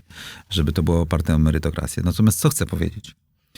Wiesz, to może działać w Ameryce Łacińskiej. To może działać na Bałkanach. Ale nie może działać między Niemcami a Rosją. Gdy jest zła pogoda geopolityczna. To mogło działać w III Rzeczypospolitej, bo Amerykanie trzymali nam nad głową wszystko, a Unia Europejska w zamian za to, że zaakceptowaliśmy status półperyferyjności i eksportowaliśmy tanią pracę, to akceptowała i trochę modernizowała nas, tak? Ale słuchaj, nadchodzi transformacja ładu światowego, groziła nam wojna, Ukraińcy to na szczęście powstrzymali, to jest jeszcze nierozstrzygnięte. Nie stać nas na taką hałę. Rozumiesz, Igorze? Bo to ma być najlepsze miejsce na świecie, jak w mojej książce. Absolutnie nie stać nas na taką hałę, stać nas na dużo więcej, jesteśmy ludźmi, którzy na to zasługują i czas na głębokie zmiany. Wiesz co, zgadzam się z tobą. Co więcej, z jednej strony zgadzam się z tobą, z drugiej strony jestem w takim ciągłym zachwycie nad tym, co się stało z Polską w ciągu tych 30 lat. To państwo cały czas tak działało. Było raz lepsze, raz gorsze. W zasadzie to się nie poprawia. Poza wysepkami, które działają sprawniej. Jakieś urzędy działają sprawniej, tam pewne pewne rzeczy w pewnych sferach działają troszkę lepiej, ale instytucje jako takie cały czas działają i mechanizm jest dalej taki sam, a co więcej, mam wrażenie, że on się pogarsza. I pomimo tego jesteśmy jednym z najlepiej rozwijających się państw na świecie, najszybciej. To pomyśl sobie, Jednym z najlepszych, bo ja co uważam, by było, gdybyśmy mieli lepszą Słuchaj, władzę ja też publiczną? tak jak ty bardzo lubię podróżować i dużo podróżuję w różnych miejscach i od iluś lat, nie chcę teraz powiedzieć, że to nie jest polityczne stanowisko że za tego rządu, tak? Ale od iluś lat, jak wracam do Polski, to jestem ciągle taki wow, tu jest tak nieźle, tu tak nieźle rzeczy funkcjonują. Pomimo tych wszystkich polityków. Co to jest za fenomen twoim Ale zdaniem? byłeś w Grajewie? W Grajewie? Albo w Łomży? No, bywam też, tak, w takich miastach. No wiem, że nie wszędzie, aczkolwiek średnio i tak to się poprawia. Albo w Gnieźnie, albo Wiesz co, wiesz, bywam. Jarocinie, w wykluczeniu komunikacyjnym. Bywam w Jarocinie i w Gostyniu, bo stamtąd pochodzę i Gostyń jest zupełnie innym miasteczkiem niż ten Gostyń, z którego ja wyjeżdżałem 30 coś lat temu. Kompletnie innym. Nie? Owszem, nie wszystko jest, ale takie miasteczko ma komunikację bezpłatną, miejską. Wyobrażasz sobie? To piękne. 20-tysięczne miasteczko. Jak powiedziałem, jest bardzo wiele pięknych. No, Żoliborz Warszawski jest najpiękniejszym miejscem na świecie. Natomiast, wiesz, co ja mogę powiedzieć jako chłopak, który miał uzyskał przewagę Ale z o tym mówię, że pomimo, że to jest fenomen, mnie to zachwyca, nie do końca rozumiem to, że pomimo takiego tekturowego państwa, wszyscy się zgadzamy, to właśnie jest niekontrowersyjne, za wszystkich rządów, niewiele się to poprawia, ciągle tak to idzie. Co to jest za fenomen w nas, że pomimo polityków, pomimo SLD, pomimo Platformy, pomimo PiS-u, Polska tak się niesamowicie rozwija. Dobrze, żeśmy przystąpili do tej Unii Europejskiej, nie wiem, jakby było bez tego. I że NATO dało nam gwarancję bezpieczeństwa, więc były inwestycje. Ale też jest tak, że jest nieprawdopodobny duch przedsiębiorczości ale jest tłumiony, Polaków. Ale jest tłumiony, ludzie, oczywiście, ale pomimo tego, zobacz, ile tu powstało przedsiębiorstw, ile powstało firm, ile ciągle powstaje firm, które rosną, rozwijają się i to jest duch przedsiębiorczości. To nie są napięcia strukturalne, przepływy. Ale to one wynikają z przepływów. To, że mamy otwarty rynek, to, że jesteśmy na niższej środkowej europejskiej, mamy bliskość do rynku niemieckiego, więc ekonomicznie jest taniej Niemcom z nami współpracować, to wynika z przepływów strategicznych w dużej mierze i z naszego położenia geopolitycznego. Ale z tego, że jest pewien, nie wiem, czy to jest duch, czy z czego to się bierze, ta przedsiębiorczość nasza, taka żądza sukcesu, pragnienie tylko do pewnego poziomu. Ja i sąsiad, albo ja sam, ale już jak firmę dłuższą, większą, wyjść na globalny rynek, to potrzebujemy? Witryny niemieckiej. Z Niemcami w świat, z ich marką. Ale już się to zaczyna zmieniać. No to porozmawiaj z przedsiębiorcami, którzy próbują to robić i minąć Niemców, na przykład w produkcji czegoś, jak Niemcy im nie ułatwiają. I rzeczywiście uważam, mamy ogromny potencjał, gdyby ta klasa polityczna zrozumiała, że jest ciężarem u nogi. Problem polega na tym, że są dwie Polski. Jest Polska, która musiała w 1989 roku ruszyć do rywalizacji globalnej z zachodnimi ludźmi z przewagą kapitału na rynce. Piekarze, fryzjerzy, normalni ludzie biznesu musieli się nauczyć angielskiego, wstawać rano, wiesz, ekonomia pracy, timesheet, to wszystko, tak? A na początku się nie uczyli żadnych timesheetów ani angielskiego, tylko po prostu zasuwali po 14-16 godzin. Tak, praca i tak dalej. I była druga część Polski, która żyła wokół redystrybucji pieniądza publicznego. I to jest ogromna rzesza kilkudziesięciu procent społeczeństwa. I tam znajomych królika, wiecie, rozumiecie, wkręcanie się w systemy polityczne, od powiatu przez województwa potem, utrzymywanie bliskości jak w systemie feudalnym, po to, żeby mieć pracę, kontakt, władzę, sprawczość i w ogóle. I to są dwie Polski, one ze sobą prawie nie chcą rozmawiać. Dlatego, że ich zasady oceniania są inne. Tak? Tu musi być wynik. Piekarz musi podjąć w nocy decyzję. Ile ton mąki, jaka mąka, co produkujemy, co pieczemy. O 6 rano ludzi otwieramy, o ludzie chcą Ale kupować. To jest tak normalne. Wszędzie na świecie są ludzie, którzy są przedsiębiorcami i tacy, którzy są pracownikami. Którzy zatrudniają się, chcą mieć uporządkowany świat. Ale pracownik jest też musi... oceny, to nie jest ani lepsze, ani gorsze po prostu. Ale pracownik u przedsiębiorcy musi też podawać ten chleb na czas, robić i tak dalej, więc trzeba się starać, dyscyplinować. Ale w państwowym nieważne, czy będę piekł, czy nie, ważne, że mam dostęp do ministra, albo do decydenta, który da mi grant, albo zadysponuje mi w budżecie powiatowym, albo ten. I nawet piekarnie, jakby mogli, to by piekarniami sterowali. Na szczęście I ta kwiaciarniami. Polska nie jest taka duża Jest i ogromna. na szczęście to zamożność polska jest budowana właśnie przez przedsiębiorców, nie? I przez ludzi przedsiębiorczych. Dobrze, moim zdaniem moglibyśmy byli dużo dalej, gdyby system publiczny zrozumiał, uderzył się w pierś. Napisałem jakieś takie przemówienie premiera Morawieckiego na Wawelu, prawo do powrotu, że migracja wraca. Uderzył się w pierś i powiedział w 91 roku, że zaczyna się nowa Polska. Wszyscy z emigracji, wracajcie, są dla was miejsca. Nie wypychamy was. Zakładamy uniwersytety tylko dla was, żeby zniszczyć te polskie feudalne piekiełka. Otwieram przedsiębiorczość. Za darmo 3 lata macie wszystko. Internety za darmo. Wszyscy wracajcie. Wracajcie. Tak? Politycy od powiatu nie interweniują, nie wpychają się, nie przeszkadzają, nie budują swoich sprawczości. Słuchaj, przecież politycy w Polsce lubią decydować naprawdę o wszystkim prawie, tak? Naprawdę, no słuchaj, przy Armii Nowego Wzoru myśmy przeszli przez Wojsko Polskie całe. Wiesz o tym, że politycy partii rządzącej próbują decydować, kto jest dowódcą kompanii zmechanizowanej w mieście garnizonowym? Bo wiesz, musisz się z nim liczyć. Musisz się z nim liczyć. Tak, wiem. No, ale przecież to jest patologia, to za twoje pieniądze się odbywa. A na czym polega to, że polska armia, bo ty się na tym znasz dużo lepiej ode mnie, zmieniła się tak wyspowo. Nie? Są takie miejsca, są tacy dowódcy, są takie jednostki, które są takie jak amerykańskie albo blisko.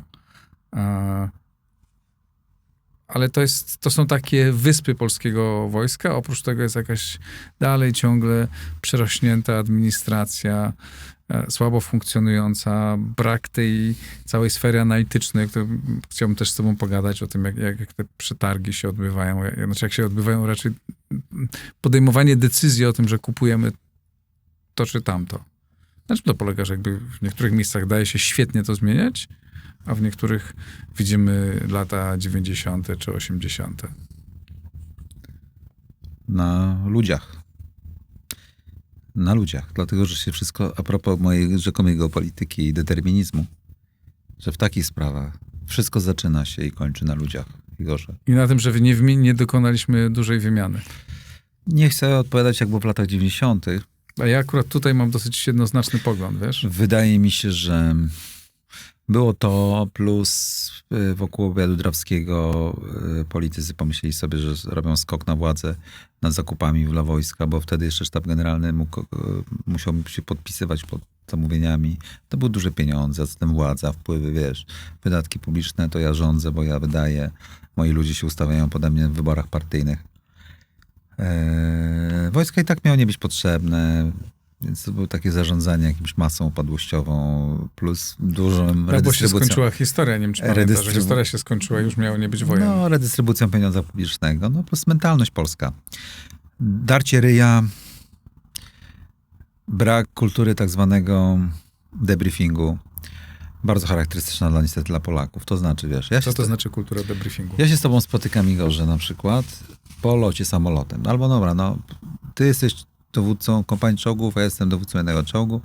No i skończyły się manewry, 2 dni trwały, no i tam ja ci mówię, słuchaj Igorze, no pytasz, no co powiesz Jacku, co tamten?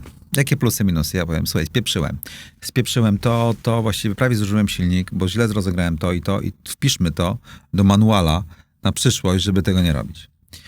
Po to, żeby, wiesz, i się wszyscy poprawiamy. Ktoś czyta potem to, egzekwuje, że się wszyscy czytają. Jest kultura debriefingu. Podsumowujemy sobie co i jak. Zgadzam się. Ja tego nie zrobię w Polsce, bo za rok przy promocji napiszesz, że zatarłem silnik Albo jak poproszę ciebie o coś, to powiesz, zatarłeś silnik. Państwowe instytucje, bo w prywatnych Tak. firmach to się już dzieje. To No się właśnie kompletnie dlatego zmieniło. mówię, że jest rozdźwięk. Tak. W związku z tym ja już się nauczę, nie będę mówił, że będę kłamał. Zaczyna się wielkie kłamanie, tak? Będę kłamał, nie będę ci mówił. W ogóle przestanę mieć energię, żeby coś zmieniać, tak? Żeby doczytywać, zastanowić się, jak można było inaczej. Ty chcesz boisz się, że twój przełożony w batalionie przeczyta coś, że zostało prawie zatarte, więc tobie to zaszkodzi. I tak dalej, i tak dalej. I tak Można się coś- działo w armii ruskiej. I Dlatego Putin przegrał. Nie idzie. Tak? W armii rosyjskiej to widzimy te mechanizmy dzisiaj bardzo silnie, no ale u nas nie jest aż tak źle. Ale A dlaczego nie jest, powiedz mi, jak myślisz, dlaczego uważamy, że nie jest tak źle jak w armii rosyjskiej? Bo co, jesteśmy geograficznie bardziej na zachodzie? Czy uważasz, że genetycznie jesteśmy fajniejsze chłopaki? Mam nadzieję, że No właśnie. nie jest tak źle, bo Więc tego nie wiem do końca. Więc nadzieja jest słabą strategią. Ja śmiem wątpić, czy jest lepiej. Ja byłem w dniu wybuchu wojny w dowództwie, jednym z dowództw Wojska Polskiego, bo mieliśmy debriefing po grze wojennej, którą organizowaliśmy dla niego. Ja widziałem twarze naszych dowódców w dniu wybuchu wojny. I część z nich później jak pitoliła w telewizji na temat tego, że też byśmy sobie dali radę, takie Ukraińcy, a widziałem, jakie mieli miny wtedy. To był niezwykły moment, wiesz co, mi się przypomniałeś teraz. No bo wtedy byliśmy, tuż przed tym Tak. byliśmy w tych Stanach, co dzisiaj, tak z dzisiejszej perspektywy to nadaje wymiaru takiego specyficznego. wymiaru naprawdę było. I wszyscy w Stanach mówili, że będzie wojna, pamiętasz? Pamiętam. Prawie tam jeden w Naval War College, jeden z naszych rozmówców, który nas prowadził, mówił, że chyba nie. Ale to był dlatego go zapamiętałem, bo to był jeden z pośród kilkunastu czy kilkudziesięciu, którzy mówili, że wojna będzie. Tam rzeczywiście wszyscy byli przekonani, że będzie. A w Europie cały czas wydawało się, że to się nie stanie. To prawda, nawet baliśmy się, czy nie wrócimy, bo będzie strefa zakazu lotów. Bo wiesz, gdyby Rosjanie zajęli Kijów kilka dni, państwo by się rozprzęgło ukraińskie, przyjęliby te zasoby, bo takie było założenie. I oni by rozszerzyli to ultimatum. Powiedzieliby, no to teraz wykonujemy to ultimatum Ławrowa z grudnia. Strefa zakazu lotu nad Polską, proszę bardzo, to tak napięcie. Ja się już zastanawiałem, czy my zdążymy wrócić. Ja wróciłem parę dni wcześniej. Tak. Zresztą z COVID-em. I z tego powodu... Oszczędziłem ci w książce informacji, że chorowałeś na COVID, ale skoro przynajmniej... Właśnie napisałeś, że prychałem, kichałem, napisałeś, że zafałszowałeś rzeczywistość, bo wcale nie prychałem, tylko mnie głowa bolała. Wiem, ale nie chciałem ujawniać twoich danych osobistych, że miałeś COVID. Rozumiesz? Tak, miałem COVID, wróciłem do Mam Polski. nadzieję, że doceniasz to, że jednak nie zrobiłem ci takiego Tak, i teraz powiedziałeś to na antenie. To ty powiedziałeś pierwszy. Ale zabawna, niezabawna sytuacja była taka, wiesz, że ja tu wróciłem, miałem jechać na urlop. Bo dlatego wróciłem wcześniej, że miałem z żoną zaplanowany urlop. Mieliśmy na Sri Lankę lecieć. Mieliśmy wykupiony bilet. Dosłownie dzień po tym. I przyleciałem, okazało się, że mam COVID. Nie możemy wylecieć. Przesunęliśmy ten wyjazd o tydzień.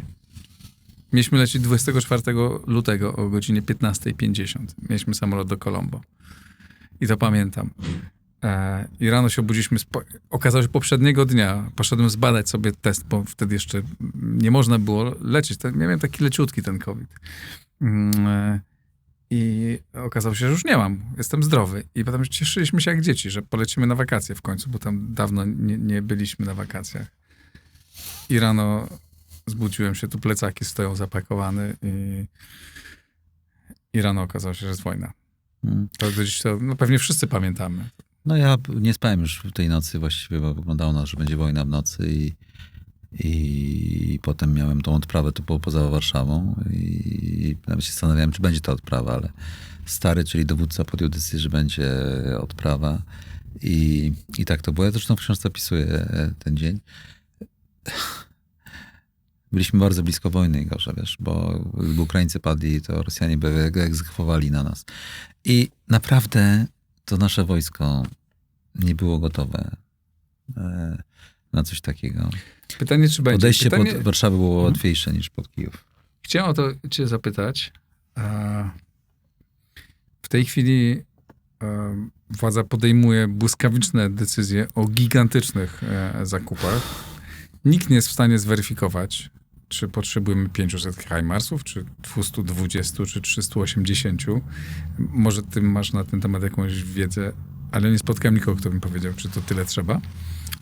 Kupujemy Abramsy, F-35.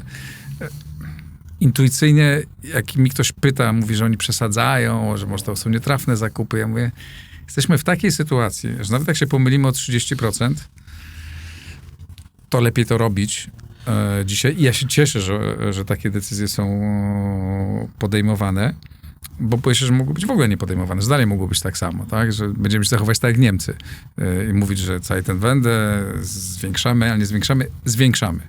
Ale pamiętam, że ty nie byłeś zwolennikiem dużej, silnej armii i wasza armia nowego wzoru to nie była koncepcja potężnej, wielkiej armii z dużą ilością ciężkiego sprzętu. 3 sprawy. Po pierwsze, musimy podjąć decyzję, do jakiej wojny się szykujemy. Armia nowego wzoru była przygotowana do takiej wojny, jaką Ukraina prowadziła, żeby odeprzeć inwazję na Kijów i główne ośrodki miejskie.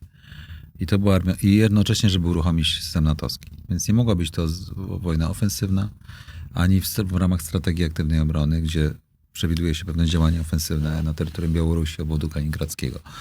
Tylko obronna, żeby uruchomić NATO, bo wiesz, bo NATO by się nie ruszyło, gdybyśmy pierwsi coś zrobili albo coś.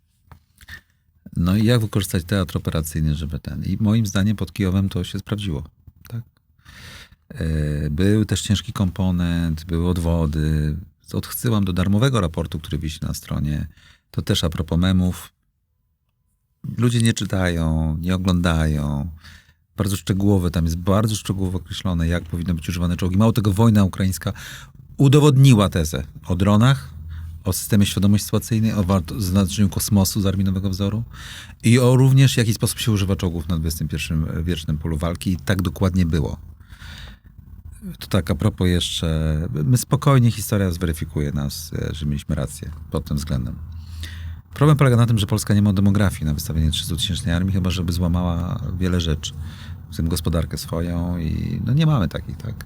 W tej chwili sztucznie Dlaczego nie mamy, skoro Szwecja, zdaje się, ma potencjalnie armię też bardzo dużą? Ale potencjalnie, ale nie ale stałą. może ty musisz... Ale jest różnica między armią stałą a armią docelową. Mhm. No, rozumiem, że minister Błaszczak mówi o stałej armii 300-tysięcznej. No, stała armia 300-tysięczna oznacza, że muszą być w tej chwili tworzenie nowych 2 dywizji jest rozwijanie etatów, oficerowie z istniejących muszą przechodzić, struktury są niedopełnione, generalnie gotowość bojowa słabnie. Tak. Pytanie jest, niech rząd mi odpowie, to jest bardzo ważne, co chcę powiedzieć teraz, korzystając z swoich zasięgów, Igorze. Do jakiej wojny, Igorze, my się przygotowujemy? Powiedz mi. Ofensywnej? Strategii aktywnej obrony, tak jak Izrael, że widzimy zagrożenie i eliminujemy je, zanim dojdzie do naszych granic. Artyleria, samoloty, rajdy, komandosi, rajdy czołgowe. Pomoc na Ukrainie, wojska nad Dnieprem, czy tylko obrona Polski na linii Wisły? No, twoja koncepcja, o ile pamiętam, była też taka, że należy wpuścić częściowo do strefy śmierci. To był bardzo poważny zarzut wobec was, tak, że oddajecie pole i po co tą wojnę toczyć? Ale za to, żeby odciągnąć logistykę rosyjską, tak jak Ukraińcy zrobili, i artylerię, żeby nie mogła ich wspierać pod Kijowem, bo nie nadąża logistycznie. I dokładnie tak chcieliśmy zrobić. To wojna obronna, po to, żeby uruchomić NATO, bo przypominam, że NATO jest sojuszem obronnym w celu obrony, żeby była zgodność sojuszników. To tak a propos naszego rzekomo możemy przeciwko NATO. Jesteśmy wręcz przeciwnie. Armia nowego wzoru miała nas doprowadzić do tego, żeby zmusić ich do wojny, do pomocy. Tak jak Ukraina ich zmusiła do pomocy, bo nie chcieli pomagać na początku. Pamiętasz? Po kilku dniach, no dobra, tam Niemcy mówili, lepiej żebyście przegrali, będzie święty spokój. Nam też by tak mówili. I to była armia nowego wzoru. Mało tego, baliśmy się, że Ukraina zostanie pobita i my będziemy następni. Dlatego armia nowego wzoru. I baliśmy się, że jest tak za późno. Byliśmy właściwie zrozpaczeni, pracując nad tym, że i tak tego nie zrobią, nie pomyślą i będzie game over. I dlatego opublikowaliśmy to społeczeństwu. I teraz tak.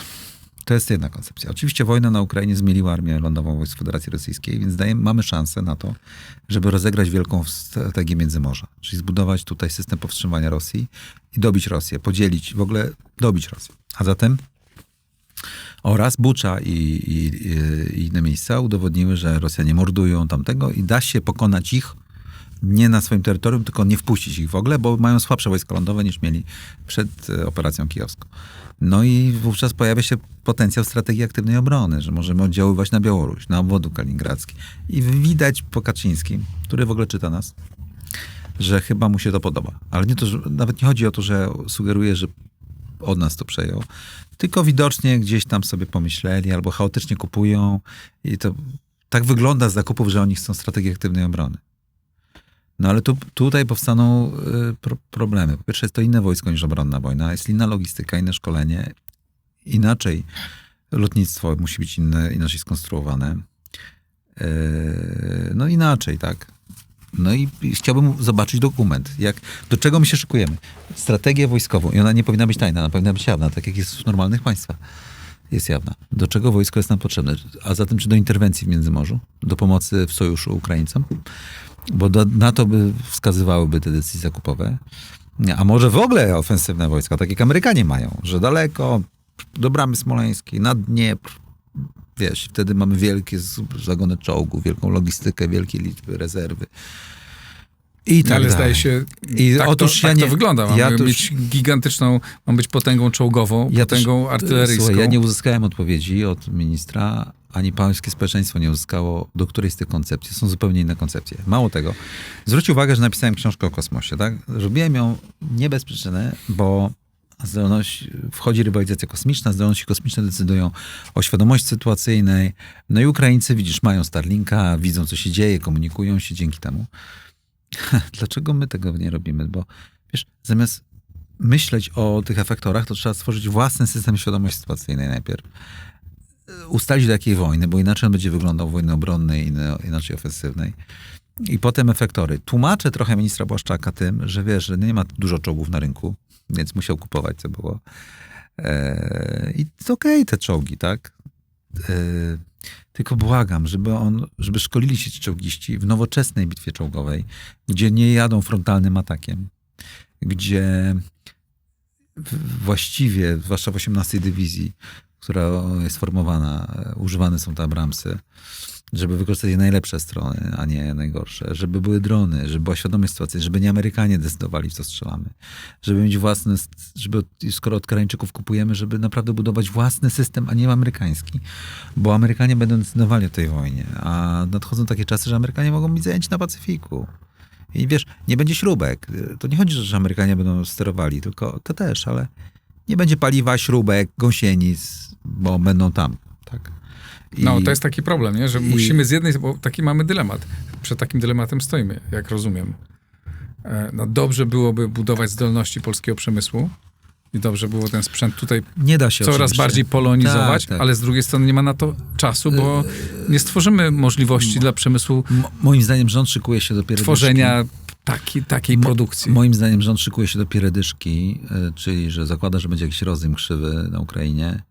Rosjanie nie odpuszczą jak w wojnie północnej za Piotra Wielkiego, albo w wojnie, wiesz, napoleońskiej, gdy przegrywali najpierw z Napoleonem i tam z Szwedami, a potem jednak zwyciężali, że odpoczną i potem będą też nas traktowali jako wroga. Białoruś będzie polem walki. Wiesz, Ukraińcy, gdyby mogą chcieć rozstrzygnąć wojskowo sprawy Białorusi. To też, ja to mówię, to a propos takich moich efekciarskich. To jest efekciarskie. Ukraińcy wprost, bo powiedziałem, że Ukraińcy nie popuszczą. Jeżeli wygrają wojnę, to rozstrzygną Łukaszenkę wojskowo. Jeśli będą mieć siłę jeszcze. Oczywiście, ale po to szkolą pułk Kalinowskiego, czyli takich legiony Piłsudskiego. Ale pułk Kalinowskiego to jest kilkaset osób. A ile była kompania kadrowa? No ale trochę były inne czasy. No przecież wtedy były większe armie niż teraz. I gorzej, no były znacznie ale były większe inne liczby. sprzęty. Jakie? Były tylko karabiny i armaty, za przeproszeniem, nic nie warte. Teraz to są sprzęty, że efektory są, dron leci. No właśnie o tym mówię, że teraz są inne sprzęty. No że więc jakby... chodzi o to, że mniejsze liczby decydują teraz i poza tym oni mają wejść, uruchomić powstanie ludowe, może coś tam, tak? Ukraińcy nie popuszczą. I teraz co państwo polskie robi? Czy my szkolimy swoich Białorusinów? Czy państwo polskie ma schematy działania? Czy mamy zamiar coś z tym zrobić? Ja nie mówię, że to trzeba robić, ale niech rząd powie, że nie. Ja bym chciał to usłyszeć. Ja na przykład tego nie wiem. Bo nadchodzą takie czasy, o których Piłsudski wspominał, że na wschodzie nie sięga siła Zachodu. Ale Rzeczpospolita nie może abdykować jak III Rzeczpospolitej ze sprawczości o ten obszar. To bo prawda. to albo bezpieczeństwo nasze jest, albo go nie ma. Że tu się zgadzam, że myśmy przez lata nie umieli myśleć, tworzyć swojego otoczenia, wpływać na swoje otoczenie. Nawet nie umieliśmy wpływać na, nie wiem, państwa bałtyckie, Czechy, Słowację. No tak. Nie umieliśmy tego. Byliśmy niedojrzali, ale wydaje mi się, że dorastamy do tego. Na przykład z państwami bałtyckimi. To jest, uważam, fantastyczny moment. Teraz byłem niedawno na Łotwie i rozmawiałem z wieloma ludźmi, też ekspertami i widzę, jak pozycja Polski niesamowicie wzrosła. Nie? Znaczy, jak oni nas dzisiaj traktują bardzo poważnie i te wszystkie tam nasze napięcia z Brukselą, nagle z ich perspektywy, dobra, są, fajnie, żeby ich nie było, ale one nie są tak kluczowe, jak kwestia bezpieczeństwa. No a dla nas państwa bałtyckie, ich wzmocnienie dzisiaj jest w naszym największym interesie, no bo to jest korytarz do Finlandii. I Oczywiście. coś niezwykle ważnego. Ale jest też moment, że zaczynamy być tam aktywni. Nie? Jakby coś się zaczyna dziać, mam wrażenie. Nie wiem. Wiesz, zobaczysz, i zobaczcie państwo. Przed nami stanie dylemat sojuszu wojskowego z Ukrainą. Przed nami nie ma dylematu. Przed nami jest potężny. Znaczy pytanie, co rozumiem przez sojusz no wiesz, wojskowy z sojusz Ukrainą. zobowiązuje się do pomocy w wypadku wojny. No tak, ale ja mam wrażenie, że to jest przekonanie o tym, że taki sojusz jest potrzebny i że to jest jakby, że nie mamy wyjścia, że to jest nasza droga, tak? Już zaczynamy budować wspólne, jak rozumiem, fabryki. My szkolimy ich żołnierzy dzisiaj. No ja też jestem tego zdania i Strategy and Future jest... A to się już zaczyna dziać, tak? To jeszcze się nie formalizuje, w sensie, że nie ma żadnych umów, Zobaczymy, traktatów. co będzie po wyborach. No ale jest też, wiesz, przygotowywany, nie wiem, co się z nim stanie, ale jest przygotowany traktat polsko-ukraiński. Uważam, że to jest, znaczy, nie znam jeszcze jego treści, nie? Ale z tego, co słyszę, to wygląda na bardzo poważny dokument. Chociaż jeszcze go Ukraińcy chyba nie dostali od nas. Mam nadzieję, że nie utonie gdzieś w naszej administracji. Wiesz, bo Niemcy i Francuzi absolutnie nie będą zainteresowani takimi naszymi ruchami. A mają potężne wpływy w Warszawie. Zobaczymy, co będzie po wyborach. Ja to pamiętam też na Centralnym Porcie Komunikacyjnym. W każdym razie, wiesz, potrzebna jest głęboka reforma Wojska Polskiego, która się powinna zacząć od ludzi. Od tej kultury debriefingu. No w Izraelu prezentowaliśmy Armię Nowego Wzoru. Był dowódca wojsk lotniczych, Sił Powietrznych Izraela, byli jacyś tam jego piloci, major jakiś tam. Byli też, nie wiem, Dima Adamski. No byli ludzie, wiesz, Dima Adamski, jak ktoś się zna na strategiach nuklearnych, to jest może numer 1 na świecie w tej chwili, tak? Strateg od tych spraw. W ogóle urodzony na Ukrainie, emigrował do Izraela, tak? I jest absolutnym geniuszem. Masowo produkuje książki i o tym niesamowity umysł. I ten dowódca Sił Powietrznych coś tam mówił i mu major przerwał. Major Sił Powietrznych Izraela mu przerwał i dodał swoje. To jest, nie zobaczysz tego w Wojsku Polskim. No wiem. A armia Izraela wygrywa. I jest innowacyjna. I Żydzi w Izraelu wiedzą, że jest inkubatorem innowacji, jest źródłem sukcesu. Rozumiesz? Na czym polega twoim zdaniem ten klucz, który pozwolił zbudować kultura, tak wychowanie dzieci, wiara w sprawę, kultura oparta o merytokrację. A myślisz, że w Izraelu jest tak tylko uparte o merytokrację? A nie? To też nie jest państwo takie, wiesz. A nie? Jak to nie? To też jest państwo, gdzie politycy mają bezpośredni wpływ na prawie na wszystko. Ale politycy powinni mieć wpływ na to, czy wojsko strzela, czy nie. Natomiast byli w tym wojsku, rozumieją, że muszą podjąć ze 34 sekundy i nie ma litości. A w Polsce jak jest? Robi się gry wojenne, polityk nie przechodzi. Robi się gry symulacyjne, a on jest ponad to, tak? To prawda. Poza tym politycy po obiedzie drawskim, po stanie wojennym, zwłaszcza starej daty, pisze o tym w książce, wypozycjonowali się, że wojsko jest niegodne zaufania. Oficerowie są bez, steruje się nim. Jest absolutna dominacja świata politycznego nad Wojskiem Polskim. Społeczeństwo niech się o tym dowie, że politycy mają w konstytucji zapisane rolę, jaką mają, ale absolutnie ją nadużywają i to jest absolutne kierowanie osobiste Wojskiem Polskim. To chyba tak w konstytucji zapisane nie jest. To niszczy również niezależność instytucjonalną, przemyśleń wojska. Wojskowi nie mogą się wypowiadać w kierunkach ewolucji pola walki, bo to, wiesz, koliduje z pomysłami zakupowymi ministra na przykład, tak? A wiesz, a jak on tak wydaje pieniądze. Jak wydaje pieniądze, to tworzy sieci zależności z ludzi swoich. I wojsko się czuje, wielu oficerów to mi mówi, czuje się wkładką mięsną do systemu, tylko tak? Wkładką mięsną do systemu. No cytat, pamiętam, tak. Wiesz, jak opowiadasz o relacjach z armią, to ja nie znam się na armii, chociaż jak wszyscy przez ten rok się szybko dokształcam w różnych sprawach, ale znam się na mediach i obserwuję, jak państwo traktuje media. No to jest dokładnie tak. Jak powiedziałem w tej chwili, tak? No. No politycy właśnie. decydują, przecież media publiczne, wiemy, co się stało z mediami publicznymi, co się zawsze działo, ale teraz się dzieje jeszcze bardziej. I to niczemu nie pomaga. No To dlatego, jest Igorze, narzędzie, którego potrzebują politycy. Co więcej, jak rozmawiam z moimi znajomymi, Manipulują. jakimiś politykami, to oni mówią, a co tak się dziwisz? Przecież tak zawsze było. Przecież ty masz jakieś takie romantyczne wyobrażenia, że te media powinny być inaczej. Media to jest narzędzie, którego my powinniśmy używać. Tak jest. I dlatego, Igorze, Tam ci też używali. zapraszam mówiąc o wszystkich do poprzednikach. Strategy and Future, bo jesteśmy niezależni. Od przemysłu zbrojeniowego i od pieniędzy publicznych. Bo media nie są od pieniędzy publicznych, muszą żyć albo z reklam, albo z ogłoszeń, albo z tego. I to jest tak właśnie. I politycy też, ja to słyszałem wiele razy. Jesteś nieracjonalny, Jacek. Znajdź patrona politycznego z tą waszą armią nowego wzoru. Wiesz, on sprzeda swój jako sukces, to będziesz miał. A co, że cię Ale użyje? ale Bo tak my jest. jesteśmy na szczycie. Wiesz, bo to społeczeństwo, o którym mówiłem, to prywatne społeczeństwo, piekarzy i tak dalej, ma w głębokiej pogardzie klasę polityczną. Nawet uważa, mieszka sobie już w dobrych domach, jeździ sobie na Teneryfę na wakacje, wiesz, i uważa, że że się lituje nad tymi politykami. Więc drodzy kochani moi rodacy, politycy uważają, że są na szczycie i wami sterują. I tak działa kierunek dziobania. Ale niestety jestem tu, jeśli chodzi o to, bo jestem w ogóle życiowym optymistą i zawsze widzę tą szklankę, tą część szklanki, w której jest woda, niż ta, w której tej wody nie ma, bardziej. Widzę tę pełną część szklanki i generalnie zawsze byłem optymistą, jeśli chodzi o rozwój Polski. Generalnie dalej jestem umiarkowanym optymistą. Natomiast jeśli chodzi o instytucję państwa, to tu ja nie widzę żadnego światełka w tym tunelu, bo nie widzę, żeby politycy obecnego obozu władzy rozumieli to, że trzeba tutaj coś zrobić i kompletnie nie widzę tego po opozycji, bo opozycja ma wielki cel odmiany wszystkiego, to znaczy, żeby PiS-owców zastąpili platformersi, wtedy będzie lepiej. Tak.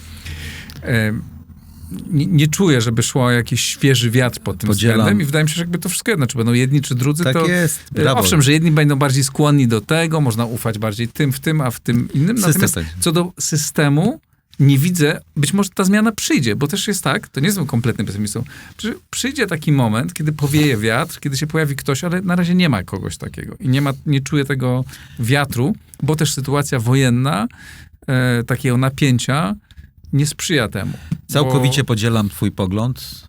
Ta książka jest wyrazem tego pesymizmu. Absolutnie zasługujemy na coś innego. Nie widzę żadnego światełka nadziei. Widziałem w poranek 24 lutego zeszłego roku, będąc w dowództwie, czułem, że jest nadzieja, bo jak Ukraina przegra, nie będziemy mieli wyboru. Tylko stanąć na nogi, strząsnąć ten syf i po prostu teraz albo nigdy. Ukraińcy pokonali wojska rosyjskie pod Kijowem i co? I nasi uznali, że jak Ukraińcy to robią, to my lewą ręką. Igorze. No nie, ale podjęli ileś decyzji o tych wszystkich HIMARS-ach i Ja wiem, ale Abramsach. nie robić to zakupami. Absolutnie zakupy są na samym końcu. Ja rozumiem, Wiem. że na rynku nie ma dużo, więc musieli podejmować. Ale gdyby równolegle tworzone były plany, do jakiej wojny? Ja bym chciał usłyszeć. To musi być dokument jawny. Nie tylko dlatego, że społeczeństwo funduje, w tym za moje pieniądze i za potencjalny mój dług to jest robione. Ale to sojusznik musi wiedzieć, do jakiej my się szykujemy, amerykański. Na to musimy dyplomatycznie przygotować, na przykład, że będziemy może wyprzedzająco musieli uderzać. Jak Rosjanie zgromadzą artylerię między Brześciem a Grodnem, to co my będziemy czekać?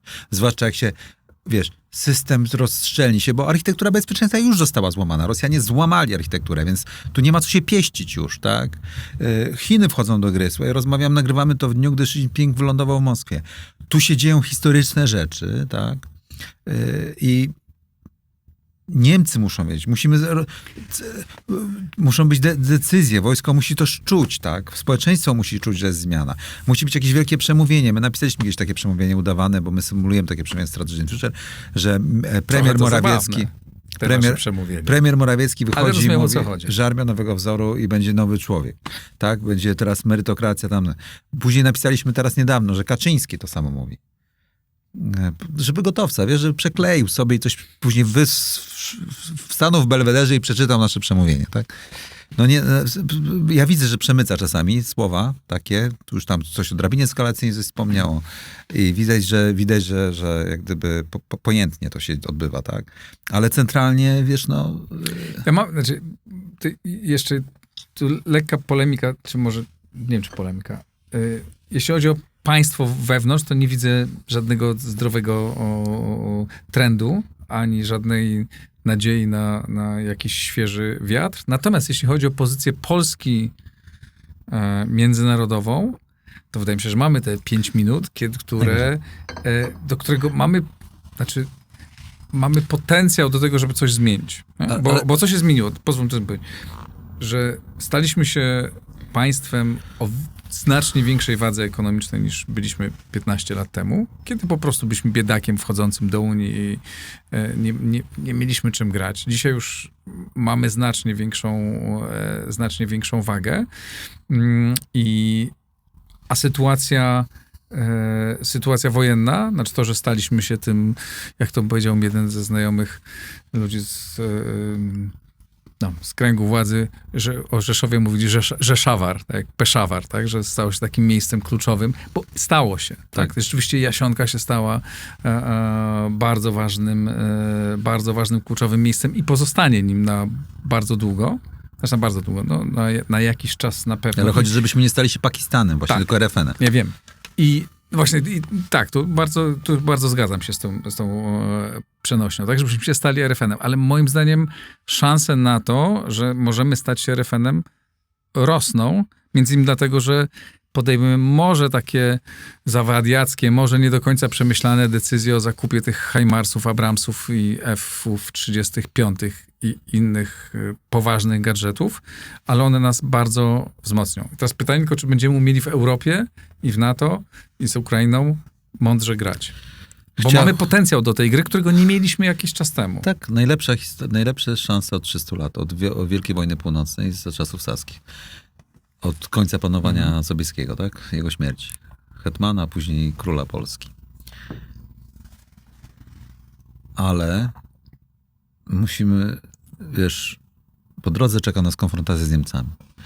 Bo nie zmienia się swojego statusu bez walki, w polityce i Niemcy konfrontacja? Tak. Niemcy nam nie pozwolą na to. Już to widać. W wypowiedziach. Tu MiG-29 to każdy nam pyszczy w Niemczech na ten temat. No i pyszczy i co? A przecież nie też jakby też musimy chłopcy uważać. Mają w Berlinie, mają instrumenty nacisku na nas przez regulacje unijne, przez Komisję Europejską, przez przepływy finansowe z Unii, przez uzależnienie ale z drugiej strony mają Amerykanów, którzy owszem są poza Unią, ale są Amerykanami. Próbujemy lewarować to. Brytyjczycy niestety są poza Unią, co bardzo niedobrze. Próbujemy lewarować to w ten sposób, bo gramy tym, co mamy. I słusznie. A nawet umiemy zagrać, tak? Z Leopardami zagraliśmy, uważam, całkiem zgrabnie. Musimy pomyśleć jeszcze nad tym, jak rozegrać to, że prawdziwym przeciwnikiem są Chiny dla Stanów Zjednoczonych i Niemcy akurat są tu bardzo potrzebni, bo rywalizacja jest o technologię i domeny przyszłości i Niemcy są wielkim producentem i Amerykanie będą potrzebowali Niemców, żeby zrobić decoupling z Chin, a Niemcy wcale nie chcą tego robić, podwyższają stawkę, a my tu nie mamy nic do powiedzenia. W związku z tym musimy wiedzieć, niech nasi politycy wysłuchają naszej rozmowy, że Niemcy nie uważają, że nasza pozycja wzrosła, dlatego niemiecki ambasador powiedział, że mam swoje 5 minut, potem zgaśnie on, bo Niemcy uważają, mają taką wizję polityki, że to faktury, łańcuchy wartości decydują, a nie jakieś nasze symboliczne zwycięstwa, jakieś takie pomysły. I musimy uważać, bo innymi słowy, my uważamy, że gramy w ping-ponga, a nie, że grają w tenisa. I clash może być starcie bardzo ostre, a dobrze było, żeby ogrywać, a nie... Rozumiesz, o co chodzi? To jest bardzo ważna sprawa, że Polacy bardzo lubią się podniecać jakąś pozycją, kto się z kim spotkał, jaki przebił piątki. Nie, ale teraz tu nie jest tylko musimy symbolika, zbudować coś jest więcej. Symbolika, tylko Jasionka jest nie możemy być realnym. Tak. Jasionka jest czymś realnym. Ale nie możemy być Pakistanem, bo to by się sprowadzało tylko, że jest obecność wojska amerykańska, ona będzie, tylko musimy zbudować RFN przeciwko RFN-owi dotychczasowemu, czyli przekonać Amerykanom, żeby nam dali szansę budowy przemysłu przyszłości, wziąć nas w program kosmiczny Artemis, dać nam możliwość rozwoju, zasilić nas finansowo, nie stworzyć tylko bazy, bo to jest dużo ważniejsze niż wojsko. Tylko po prostu, żebyśmy zaawansowali na inną marżowość, niezależną od Niemiec, regulacji unijnych i tak dalej. I Amerykanie, ja byłem przy tym, i Amerykanie od lat nie chcieli tego robić. Xi Jinping przyjechał, nie lewarowaliśmy, że powinni Amerykanie nam dać. Chcieliśmy budować Międzymorze, Trójmorze, Amerykanie nie chcieli płacić pieniędzy na to fundusz. Nie chcą. Mosbacher nie chciała, nie chcą. Amerykanie uważają, że wojskiem załatwią i kwestią poczucia bezpieczeństwa Niestety to dla ojczyzny naszej za mało, żeby zmienić i złamać co? Dualizm na łabie. I zobaczcie, to co mówiliśmy na Co początku to naszej znaczy rozmowy. dualizm na łabie? Łamiemy Rosję i wypychamy ją z systemu europejskiego dzięki Amerykanom i Ukraińcom, tak? I tym naszym zbrojeniem. Załatwiamy jedną nogę naszej wielkiej strategii. A dualizm na łabie, czyli to, że jesteśmy półperyferyjną gospodarką, półperyferyjną wobec Niemiec. Musimy zmienić ten status. I tu potrzebni nam są z kolei Amerykanie, żeby zainwestowali w nas tak jak w Koreę Południową po wojnie koreańskiej, czy w Japonię po wojnie światowej. Ale ja nie widzę, żeby Amerykanie chcieli. Amerykanie nie chcą tego zrobić najwyraźniej. A mogliby. Drukują hajs i tak. Mogliby. Ale nie jesteśmy też aż taką już półperyferyjną gospodarką. Jesteśmy gospodarką, która się po pierwsze jest zdrowa, która jest zdrowa. Tak? Na tym tle, które jest. Która się ciągle rozwija. Która ciągle idzie do góry. Owszem, że ciągle to są nie te innowacyjne firmy przede wszystkim, ale powoli mam wrażenie, że to idzie, znaczy cały czas idzie w dobrym kierunku. Igor, że jesteśmy wielokrotnie gospodarką mniejszą niż Niemcy, ale wielokrotnie. Ale I nie tylko ja z wiem, że demografii jesteśmy, wynika. ale to się... Ja nie mówię, Ale nie Niemcy, mówię, że jesteśmy Niemcy większą. więcej pracują od nas, czy mniej? Zdaje się, że w tej chwili pracują mniej. No. Czyli co to znaczy? No, ale Że my pracujemy na Niemców. nie, pracujemy na siebie. Znaczy, Okej, budujemy ale- swoją zamożność. Ale musimy za dużo oddawać Niemcom. Ale wiesz co... W łańcuchu wartości podziału pracy. Ale możemy w tej chwili, mamy coraz większe narzędzia do tego, żeby Mamy? Jakie? Jakie? zacząć grać. No, jeżeli ich firmy tak, są od Polski de facto w dużej mierze uzależnione, bo część produkcji niemieckich firm jest tutaj, jeżeli nam się coś stanie, to de facto to uderza w No więc jeżeli będzie polityka rządu, tylko historycznie... gospodarkę niemiecką. Poza tym, że moim zdaniem powinniśmy wchodzić. Znaczy, jeżeli w tej chwili jedną z takich ciekawych pól tych super innowacyjnych gospodarki jest budowa baterii, tak, samochodowych. W Polsce, jak wczoraj widziałem gdzieś takie dane, pokazują, że dzisiaj w Polsce produkujemy ich więcej niż w Niemczech. Niemcy oczywiście mają plan budowy bardzo dużej ilości tych baterii. Tu zapewne będzie rywalizacja. Ale zapewne tam są też chyba jakieś wspólne firmy. Znaczy, moim zdaniem powinniśmy, im bardziej jesteśmy współzależni od siebie, tym to jest bezpieczniejsze dla Tak, nas. współzależność jest bardzo dobra i tutaj bym uczulił, że zobacz, jakie zaniedbania były na kierunku polityki wschodniej. Bo nie robiliśmy współzależności z Ukrainą ani z Białorusią, bo uważaliśmy, że ponad to a trzeba było, bo współzależność tworzy lewar, Tak, o której ty powiedziałeś. Teraz to jest bardzo I ważne. teraz musimy to zmienić wreszcie na wschodzie. Masz rację z Niemcami, ale Niemcy są za cwane gapy. Znaczy nie za lepsze cwaniaki to są i oni, to widać.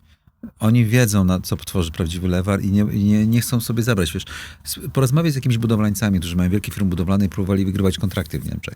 Jak nawet, wiesz, samorządowcy niemieccy znajdą każdy kruczek. I to jest niezgodne z prawem Ale tak jest unijnym, wszędzie na świecie. Ale nie u nas, my wpuszczamy.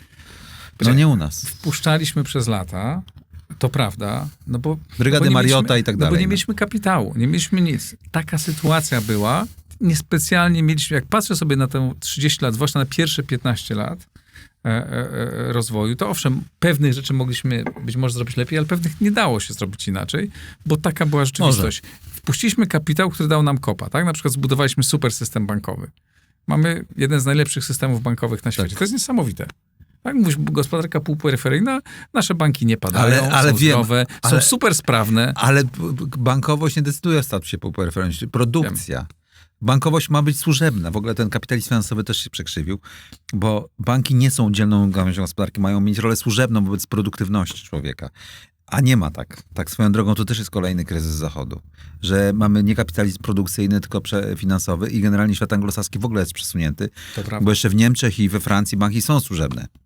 A w świecie anglosaskim tworzą własny wirtualny świat, podczas gdy one mają tylko obsługiwać wolę przedsiębiorcy, produkcji, zapewniania usług i produktów, które potrzebne są społeczeństwu. I to też jest odrębny problem, ale może na inną rozmowę, tak? I nie wiem, jak jest w Polsce, ale jestem ciekawy, co się sądzi o tym. I wiesz, to produkcja i innowacyjność powoduje przeskok. W Polsce nie działa to, bo politycy się wpychają ze swoimi łapami, zamiast dyscyplinować się, żebyśmy zmieniali swój status, to oni po prostu chcą mieć tą sprawczość. Ja mam bardzo złe zdanie na ten temat. I tak samo w tym Wojsku Polskim. Pytałeś o zakupy. No wiesz, chciałbym wierzyć, ale Amerykanie mówią, że tak nie jest. Że nasze decyzje zakupowe są oparte o to, jak chcemy uszykować wojsko polskie, stacjonować wojsko polskie, do jakiej wojny się szykujemy. Tak? I że jest to oparte o counter-agency process, czyli że wiesz, jest agencja taka mówi to, druga tamto, nawet na niejawnych dokumentach. Tam sztab generalny to odbija, dowództwo operacyjne to odbija, MON to odbija, wiesz, tamtego. Słuchaj, bardzo chciałbym się dowiedzieć, jak to jest w rzeczywistości. Podejrzewam, że wiesz, jak to powiedział mi kiedyś jeden z analityków amerykańskich, u was jest gorzej niż w Maroko. Okej? Opisuję to w książce. Ja nie wiem, czy ty chyba byłeś przy tej rozmowie, tak? Byłem. Pamiętam. Byłeś w Ameryce z nami przy tej rozmowie. Pamiętam tego pana. Z zakupami jest gorzej niż w Maroko. Więc Zresztą wyjaśnij naszym słuchaczom i widzom, co on miał na myśli, mówiąc no to człowiek, który w Pentagonie odpowiadał za właśnie dla marynarki wojennej za proces zakupowy i walidacji nowych rodzajów sprzętu, jak to się odbywa, w jakich to procedurach i tak dalej. A ile ja zapamiętałem to, co on nam opowiadał, to mówił o tym, jak najpierw odbywa się bardzo długa praca analityczna, na którą pracują potężne zespoły. I ewolucję pola walki. Zanim dojdzie do polityki. Do rozmowy o tym, czy kupujemy, czy Abramsy, Tak, czy koreańskie, tak. czy coś tam. Najpierw musimy uznać, jaką wojnę, A u nas do czego nam służy. A u nas, co jest fajne, chłopaki? Pokażcie katalogi, co fajnie wygląda, pokażcie, co tam robią w ogóle. Ale wiesz co, jesteśmy w takiej sytuacji, że dzisiaj to nie ma... Państwo kolonialne. Nie ma wyjścia. To jest symptom państwa kolonialnego. I jego elit. Kult cargo generalnie, o który Albert Świdziński opisywał w Strategy. To jeszcze właśnie wyjaśnić, co to jest kult cargo. Kult cargo, radzę wszystkim wyszukać sobie na YouTubie i obejrzeć. Gdy Amerykanie prowadzili wojnę na Pacyfiku z Japonią w II wojnie światowej, to potrzebowali wysp południowego Pacyfiku, żeby samoloty tam stacjonowały. I przylecieli pewnego dnia i tam byli ci lokalni ludzie, prawda, którzy nie znali nowoczesności. I Amerykanie budowali te lotniska, tak? Rzucali im co jakiś czas konserwy, jakieś tam owoce, nie? Tam coś tam. A oni patrzyli, jak przylatują te wielkie ptaki, bogowie wysiadają i tam lądują, startują, przynoszą te dobra. No jak Amerykanie już w tę wojnę wygrali i wyszli z południowego Pacyfiku, to ci lokalni chcieli, żeby znowu było fajnie, żeby były te konserwy i uważali, że te ptaki będą przylatywały. Jak oni będą imitować, to samo. Więc z Ciny zaczęli budować latarnie, z Ciny zaczęli te wieże lotnicze, tak, pasy startowe. No i tylko nie było tego efektu, tak, nie przylatywały te samoloty. To jest kult cargo.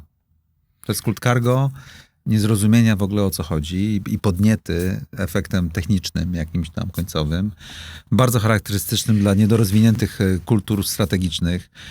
I to też chcę jasno powiedzieć. Gdy się czyta Schellinga, Kana, Hugh White'a, Colby'ego współcześnie, prawda, i innych wielkich strategów, Corbetta, mógłbym wymieniać, tak, Jackie Fishera przed I wojną światową. Tam się w ogóle o technice wojskowej prawie nie rozmawia, tylko ewentualnie kategorii sprzętu używanego do czegoś. Jak nie drony, to wiesz, to dreadnought. Jak nie to jest, to podnieta technikaliami, jak i kaliber armaty jest charakterystyczna dla państw peryferyjnych. Ona nie zastępuje, ona absolutnie nie stanowi o strategii i użycia i wiesz, i to jest, no, ja nie wiem, nawet chyba widziałeś to na rozmowach naszych w Stanach Zjednoczonych z ludźmi, którzy naprawdę prowadzą wojnę w Eurazji, tak? I tak się w ogóle nie dyskutuje o tym, jak o zakupach sprzętu. To jest, nawet jest taka pewna moda wśród amerykańskich strategów. Nie rozmawiam o sprzęcie, nie, to nie dla mnie, tak? Bo to jest, wiesz, to są... W wojsku też, jak się rozmawia z oficerami, to taki gościu, który masz odprawę, lecisz tym samolotem, jest eskadra F-16 i przychodzi ci taki właśnie jakiś technik i ci mówi, on ma tutaj takie, wiesz, zdolności, to i to, a ty masz misję, ty wiesz jaką? I go briefujesz, 5 minut spadaj, tak? Rozumiesz? To w ogóle nie, jak gdyby... Ja nie wiem, jak mam to wytłumaczyć, bo to jest nie do wytłumaczenia, jeżeli się nie ma kontaktu z ludźmi, albo się nie czyta literatury na ten temat, tak? I wiesz, czy to się czyta Colina Greya, brytyjskiego, który zmarł 1,5 roku temu, wielkiego teoretyka, czy Corbetta, też prawnika zresztą, adwokata, który później był twórcą morskiej strategii imperium przed I wojną światową. Wraz z Jackiem Fisherem postawili się Churchillowi z Gallipoli. Czy Mao Tse-tunga, który był praktykiem wojny ludowej I świetne napisał książki. I żeby była jasność, jak ja to mówię w Polsce, to zaraz mówią, że jestem zwolennikiem Mao Tse-tunga albo Chin, bo mówię, nie, kochani, Colin Gray uważał, że książki Mao Tse-tunga o strategii wojskowej są jedne z najlepszych w ostatnich 200 latach, bo to był człowiek praktykiem wojny był, tak? I napisał jeszcze książki. Tam nie ma o technice. Tam jest morale, uszykowanie, sposób działania, metoda, szukania symetrii. Reginald Bretnor to samo, tak? Pamiętasz, z Carberem byliśmy u niego w domu w nocy, tak? Phil Carber, szef Potomac Foundation, człowiek, który za administracji Reagana odpowiadał za w ogóle jedyne ćwiczenie nuklearne całej administracji, tak? W ogóle człowiek legenda w Pentagonie, tak? O którym też Polacy po to, żeby obniżyć straty Joint Future, wypisywali jakieś bzdury w mediach społecznościowych kompletnie. Wystarczy poszukać sobie, kim To ten prawda, człowiek jest. muszę powiedzieć państwu, bo to było dla mnie ciekawe doświadczenie, bo jak mówiłem, byłem tam z Jackiem i z Albertem Świdzińskim, przysłuchując się. Ja się, jak mówię, nie komentuję samej koncepcji, zwłaszcza i szczegółów Armii Nowego Wzoru, ale był to dla mnie jeden z bardziej niezwykłych wieczorów w życiu, bo tam siedzieliśmy chyba z 10 godzin u niego w takiej posiadłości pod Waszyngtonem. Samotny pan 70-paroletni z takimi dłuższymi włosami, brodą, w dom wyposażony w broń najróżniejszą, którą nam pokazywał. Tak, mnóstwo artefaktów, no. W masę map. Siedzieliśmy wieczorem w takiej... Anturaż tego spotkania był naprawdę bardzo filmowy, bardzo efekciarski. Jacek Bartosiak, Straty Joint Future. Siedzimy, pijemy bardzo dobrą whisky, palimy długie cygara, na biurku leżą karabiny i pistolety. A Bartosiak z Carberem oglądają Armię Nowego Wzoru, prezentację, która trwała chyba naprawdę ileś godzin. Ja już zaczynałem być wtedy chory, to pamiętam. Ale naprawdę miał masę szczegółowych uwag i zauważyłem, bardzo dobrze się rozumieliście. Miał też wiele krytycznych uwag, tak. Ale to była poważna rozmowa. Znaczy to, co ja zrozumiałem z tej rozmowy, to, że to była poważna rozmowa na temat tego, jak należy się przygotować do ataku. Carber jest absolutną legendą w Pentagonie i był ulubionym uczniem Andy Marshalla, który był twórcą Office of Data Assessment. A Carber był jego ulubieńcem od wojny lądowej. Specjalistą od wojny lądowej w Eurazji. W Waszyngtonie, dopóki Andy Marshall żył, a już w szczególności dopóki w wieku lat 90 kilku nie zrezygnował z bycia szefem Office of Data Assessment, hierarchia była ludzi, kto był bliżej Andy Marshalla, tak? Wśród tych strategów. Ja pamiętam jeszcze, jak w Potomacu robiliśmy gry wojenne w roku 16-17, to z Biura Wojny Powietrzno-Morskiej przychodził Tom Earhart, też mój kolega, który był szefem tego biura. Ono było tajne wtedy, teraz mogę jasno to powiedzieć. Amerykanie udawali, że się nie przygotowują do wojny z Chinami. Ono było utajnione, tam byłem w środku. I on do Potomacu po pracy przychodził jeszcze wieczorem, żeby grać, żeby zobaczyć, jak Carber gra. Tak.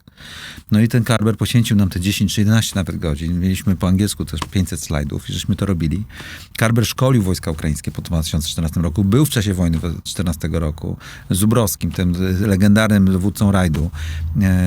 No mógłbym długo mówić. Jego szczegółowe opowieści o rozmaitych miasteczkach, mostach, w ogóle przejściach. Gość był po Jom Kippur, to on robił te analizy, co tam trzeba zmienić po wojnie 73 roku.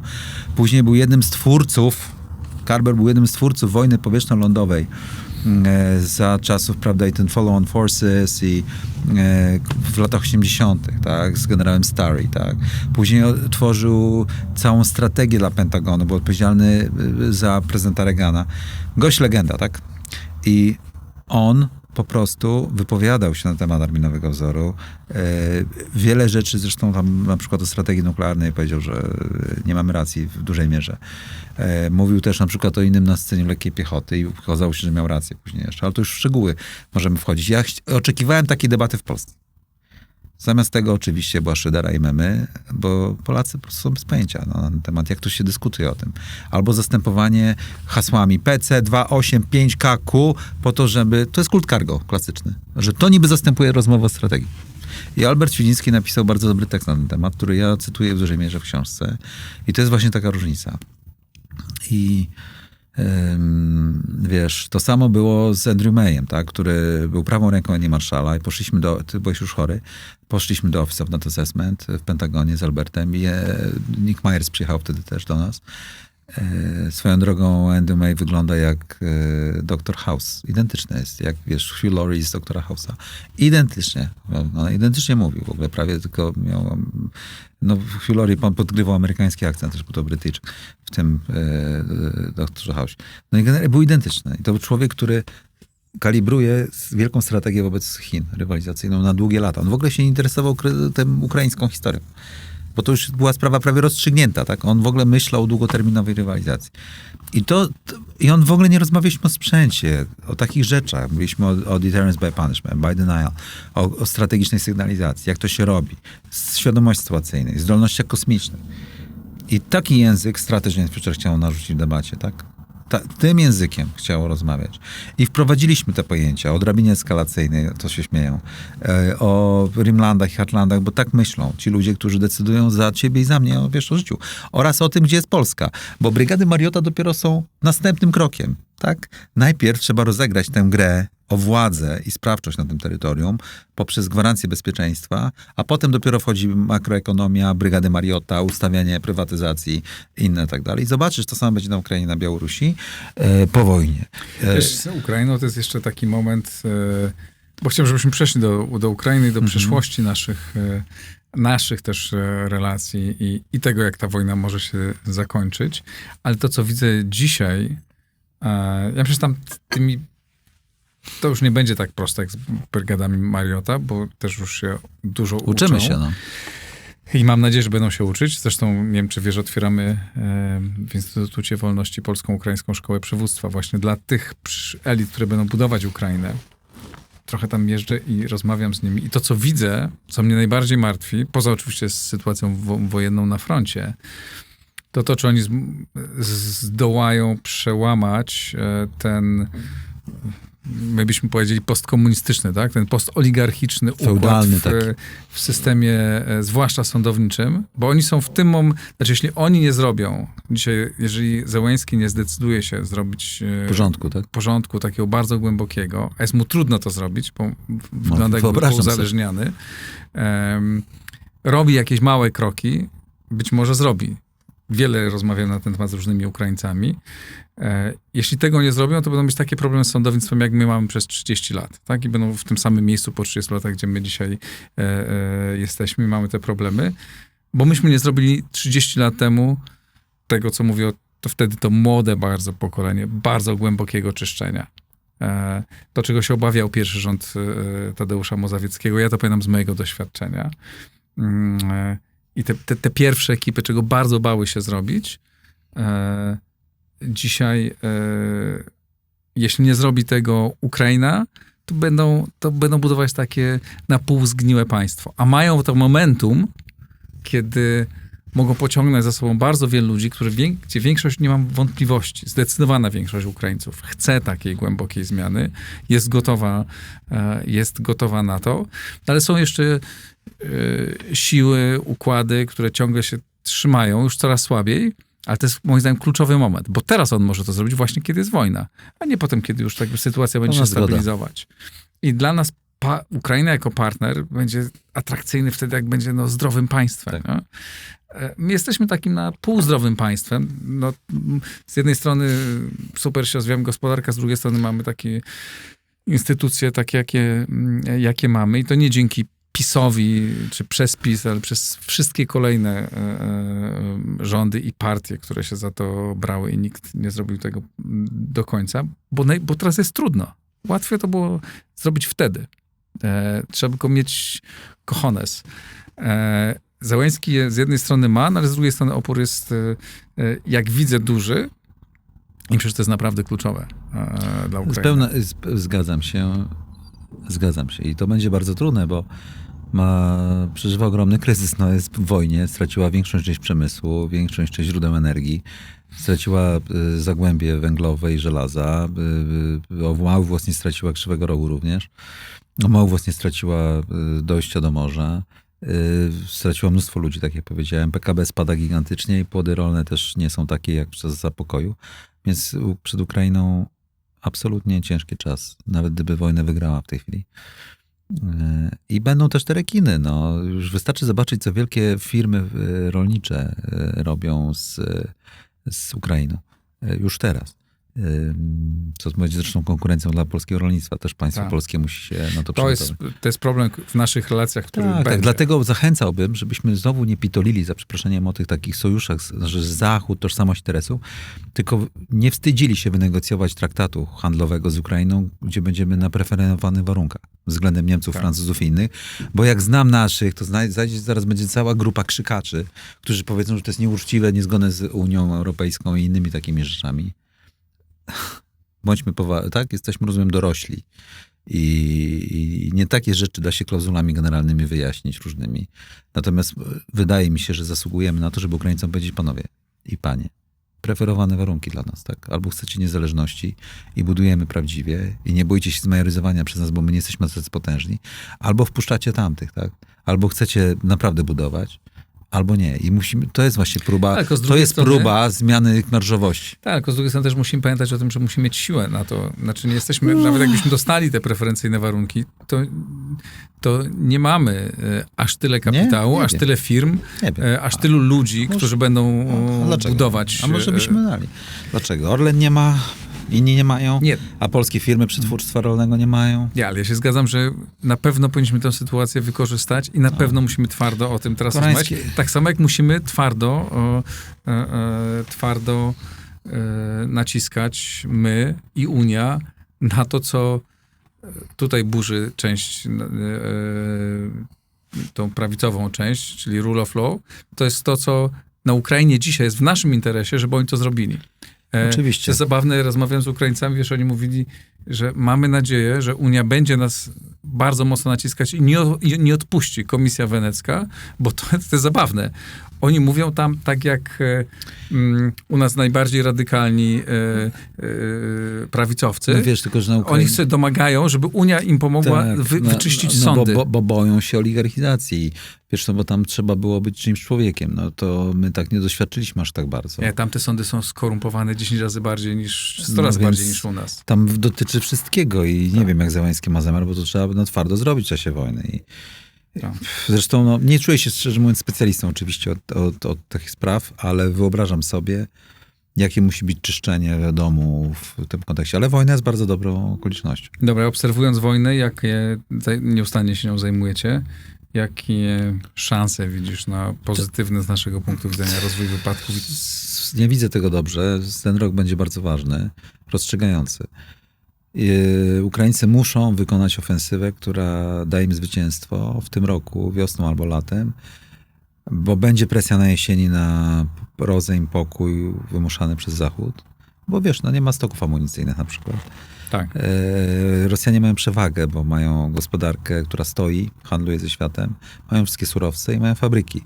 Ukraina nie ma tych rzeczy, ani nie ma surowców, ani fabryk za dużo i zależna jest od pomocy wojskowej Zachodu, a Europa nie przestawiła się na produkcję wojenną. Amerykanie trochę bardziej, ale też nie do końca. No więc Ukraińcy są w trudnej sytuacji, mają, zresztą mówiłem, PKB im słabnie, płody rolne i tak dalej. Natomiast uzyskali przewagę operacyjną, bo armia rosyjska została zmieciona. Natomiast wiesz, no mają lepsze warunki demograficzne Rosjanie, tak. Ukraińska armia słabnie. Jakościowo słabnie, wiesz. Czyli żołnierze, oficerowie, którzy robili reformy po 14 roku, najczęściej zostali starci w proch, nie?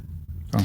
I straty są ogromne. No, armia ukraińska według właśnie Carbera i Wesleya Clarka, jego kolegi, byłego dowódcy NATO, też człowieka z Potomaku, straciła 80 000 zabitych, nie?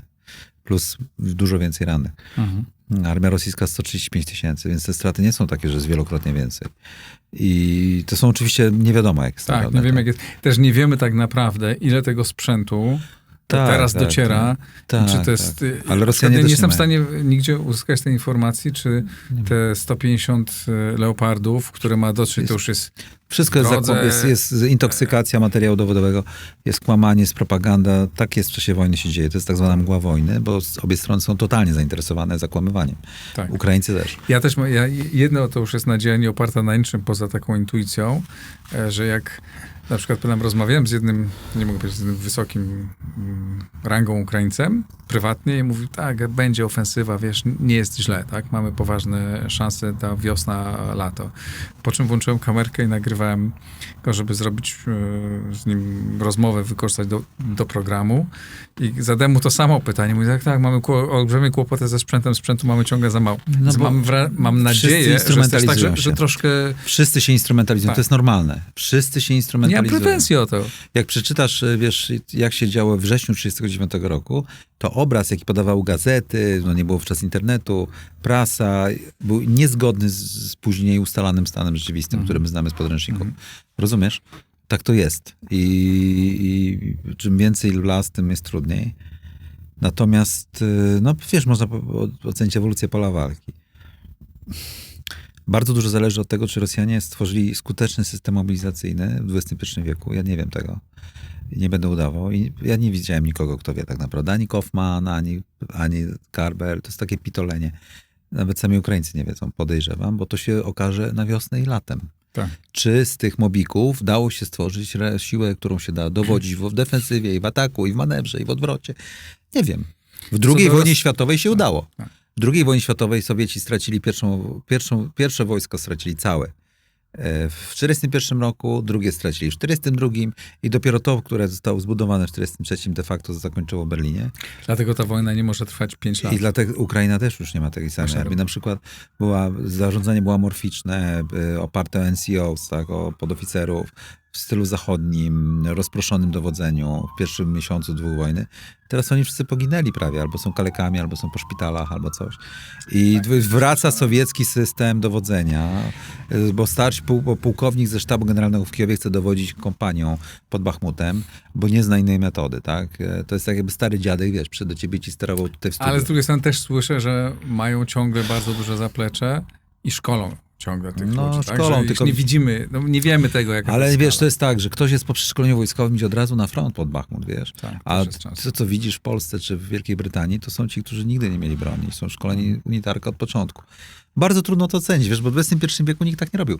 Absolutnie jest bardzo trudno ocenić, jakie jest szkolenie rezerw na współczesnym polu walki. Nie mam pojęcia. A wydaje I mi nie się, mamy że... pojęcia, jak ta wojna może się potoczyć. Mówiąc szczerze, mi się wydaje, że wszystkie opcje są możliwe. Znaczy ja sobie jestem w stanie wyobrazić sytuację taką, w której idzie dobra fala, tak? I Zachód porwany, bo oczywiście tu emocje, to właśnie tu nie grają tylko te przepływy, te napięcia strategiczne, ale też emocja, nastrój, to zapiszą gazety, Tak, czy naciskają polityków. Clausewitz o tym mówił, tak, że jest, wiesz, do wojny są potrzebne 3 rzeczy. Czyli racja, tak, taka, że rząd wie, co chce. Później jest pretekst, czyli tacy, wiesz, agenci spraw naciągają pewne fakty, żebyś ty im pomógł.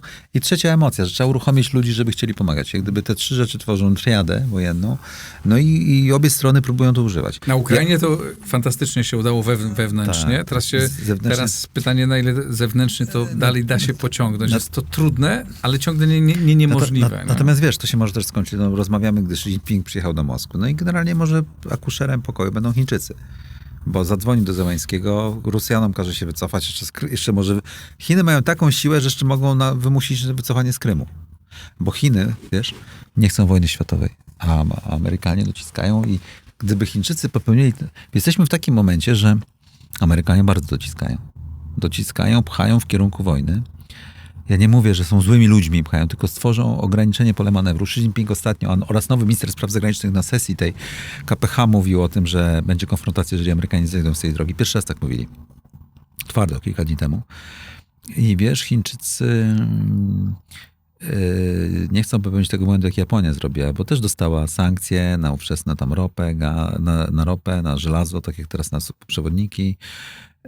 I zrobili Pearl Harbor, tak, żeby wyprzedzająco uderzyć. Chińczycy biorą na klatę. Półprzewodniki biorą na klatę, wszystkie inne sankcje biorą na klatę. Nie pomagają Rosjanom na razie. Amerykanie by chcieli znajdywać te amunicje i broni. Tam, wiesz, mówią o tym, że znajdują, po to, żeby Niemcy i Francuzi przestali z Chińczykami handlować. Ale Chińczycy starają się unikać. I ja się zastanawiam, co się wydarzy teraz w Moskwie, bo to może rozstrzygnąć pokój światowy, wiesz. Może się potoczyć tak, że Chiny wymuszą na Rosjanach pokój, bo nie chcą teraz wojny, nie są gotowe na wojnę, nie są gotowe na przesilenie z Amerykanami, dalej chcą kupować czas i mieć globalizację. Więc gdyby były pośrednikiem pokoju, gdzie odzyskają Krym, no to słuchaj, no Chiny, strażnik światowego pokoju. I gorzej. Francuzi i Niemcy są szczęśliwi. No, nic tylko dalej handlować z Chinami. Rosjanie przegrali, coraz Ale bardziej Amerykanie wpadają... nie będą szczęśliwi Tak, i będą... wpadają w strefę wpływów chińskich Rosjanie. Surowce rosyjskie płyną szerokim tym, bo Zachód stracony, bo Rosjanie rozpoczęli tę wojnę chcąc poprawić swoją pozycję również względem Chin. Chcieli być rozgrywającym w Europie, mało tego. Tak, ale Rosjanie... skutek jest taki, że jest odwrotnie. Dokładnie. Rosjanie chcieli tak naprawdę być z Europejczykami z kontynentu, wypchnąć Amerykanów, po trupie oczywiście Międzymorza i nie chcieli być z Chinami. Ale wiesz co ja wierzę? Wierzę w to, i to napawa mnie optymizmem, nawet się o to sprzeczałem z Markiem Budziszem, że Biden wykonał tak duży gest polityczny, jadąc do Kijowa, że nie może sobie pozwolić na przegranie tego. Tak? Że owszem, on z dnia na dzień, tak powiedzieć, z dnia na dzień z dnia na dzień nie zdecyduje, że wysyła F-16 Ukraińcom i tak dalej. Musi to robić tak dalej stopniowo, jak z tą żabą. Nie? Ale nie może sobie poznać, nie może. No, straci pozycję. Znaczy wykonał, bardzo dużo politycznie zainwestował. I teraz po to, żeby przed następną kampanią wyborczą, no bo cały czas zakłada, że będzie startował w wyborczej, musi to wygrać. Nie może sobie pozwolić na przegraną. No to najwyżej on przegra wybory, ale Ameryka nie przegra wojny w Eurazji. Ja wiem, ale chodzi o to, że on na razie decyduje i ja mam nadzieję, i wydaje mi się to logiczne, że dalej będą inwestować w tą wojnę, znaczy dalej będą wspierać Ukrainę i wysyłać kolejne sprzęty. Wiem, że nie będzie tu spektakularnej zmiany, bo tak robią krok po kroczku, po to, żeby przed końcem jego kadencji ta wojna była zakończona jak najbardziej pozytywnie. Ale Igorze, co jest celem Ameryki? Przecież Amerykanie wygrywają tę wojnę. Już zmucili Armię Lądową Federacji Rosyjskiej. Ale mogą jeszcze bardziej ją zmucić. Ale może nie, czy chcą? Teraz. Ale czy chcą? Ale teraz? Moim zdaniem osłabienie Rosji jest w ich interesie. Na tyle, żeby pchnąć ich do Azji, żeby wpadli w ręce Chin? Nie jestem pewien.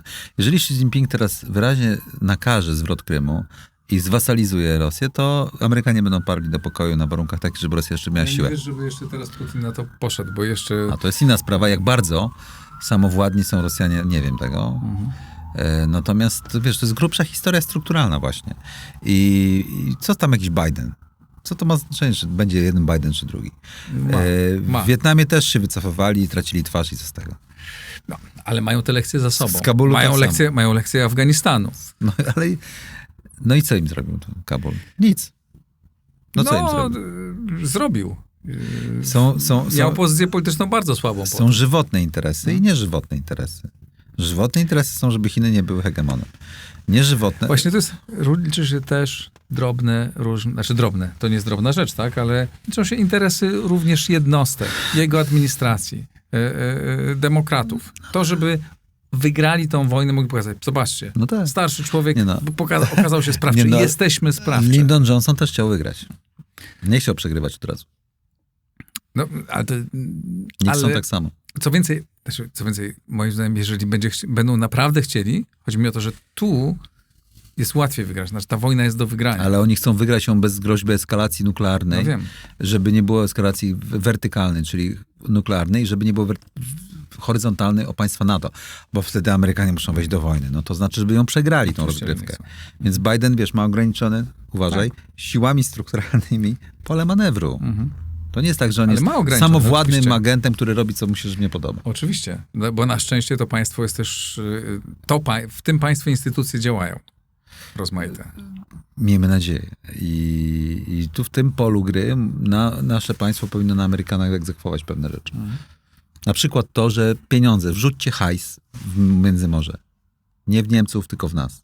Okay? To jest na razie, to jest zresztą koncept Trójmorza jest bardzo ciekawy. Wydaje mi się, że to jest jeden z lepszych konceptów, który się pojawił. No tylko, że na razie tych pieniędzy niespecjalnie, tam coś rzucili 300 milionów, to ciągle nie są... To są jakieś faworki. To są jakby poważne pieniądze. To są na waciki, wiesz, używając klasyka. Ale powinniśmy, wiesz, ale to z takimi projektami to tak jest, no, że budują, w pewnym momencie to zaskakuje, nie? Nie. Tylko, że za słabo, moim zdaniem, powinniśmy tutaj mocniej działać. Nie, gdy Amerykanie, Sprawy wiesz, Amerykanom zależało na odbudowę Europy Zachodniej, to włożyli plan Marshalla i zrobili wszystko. Byli obecni wojskowo i wspomogli, utworzyli swój rynek. Gdy zależało, żeby Japonia stała na nogi, też to zrobili. Mogli to robić. A tutaj ja to widziałem, wiesz, jestem tym rozczarowany, bo ja widziałem to od wielu lat, jak Chińczycy, pamiętasz inicjatywa 16+1 i chcieli tu budować, to wtedy Amerykanie zablokowali, ale tylko werbalnie, że my budujemy Trójmorze. Ale nie włożyli w to skin in the game, jak mawia Trump. Nie włożyli, bo wystarczyło. Na nas to wystarczyło, bo żeśmy przestali z Chińczykami. Rozumiesz? Na nas to wystarczyło. Wiesz, poklepali po plecach, jest gra gitara, trochę wojska. Wystarczyło na Polaków. A trzeba było trochę zarządzać, funduszy, pieniędzy. Bo to dawało im lewar na Niemców, na grę kontynentalną po Brexicie i na Chińczyków. Tak. Amerykanie tego nie zrobili, bo dostali po taniości. Poza tym uważali, że RFN jest głównym graczem. Zobaczyli, że RFN nie jest, bo ich chciało grać z Rosjanami i dalej trenuje ich na Chińczykach. Ale tak Więc nasz rząd myślał, że my. Tylko na razie Amerykanie nie włożyli pieniędzy. Włożyli wojsko, ale wojsko jest ma mało.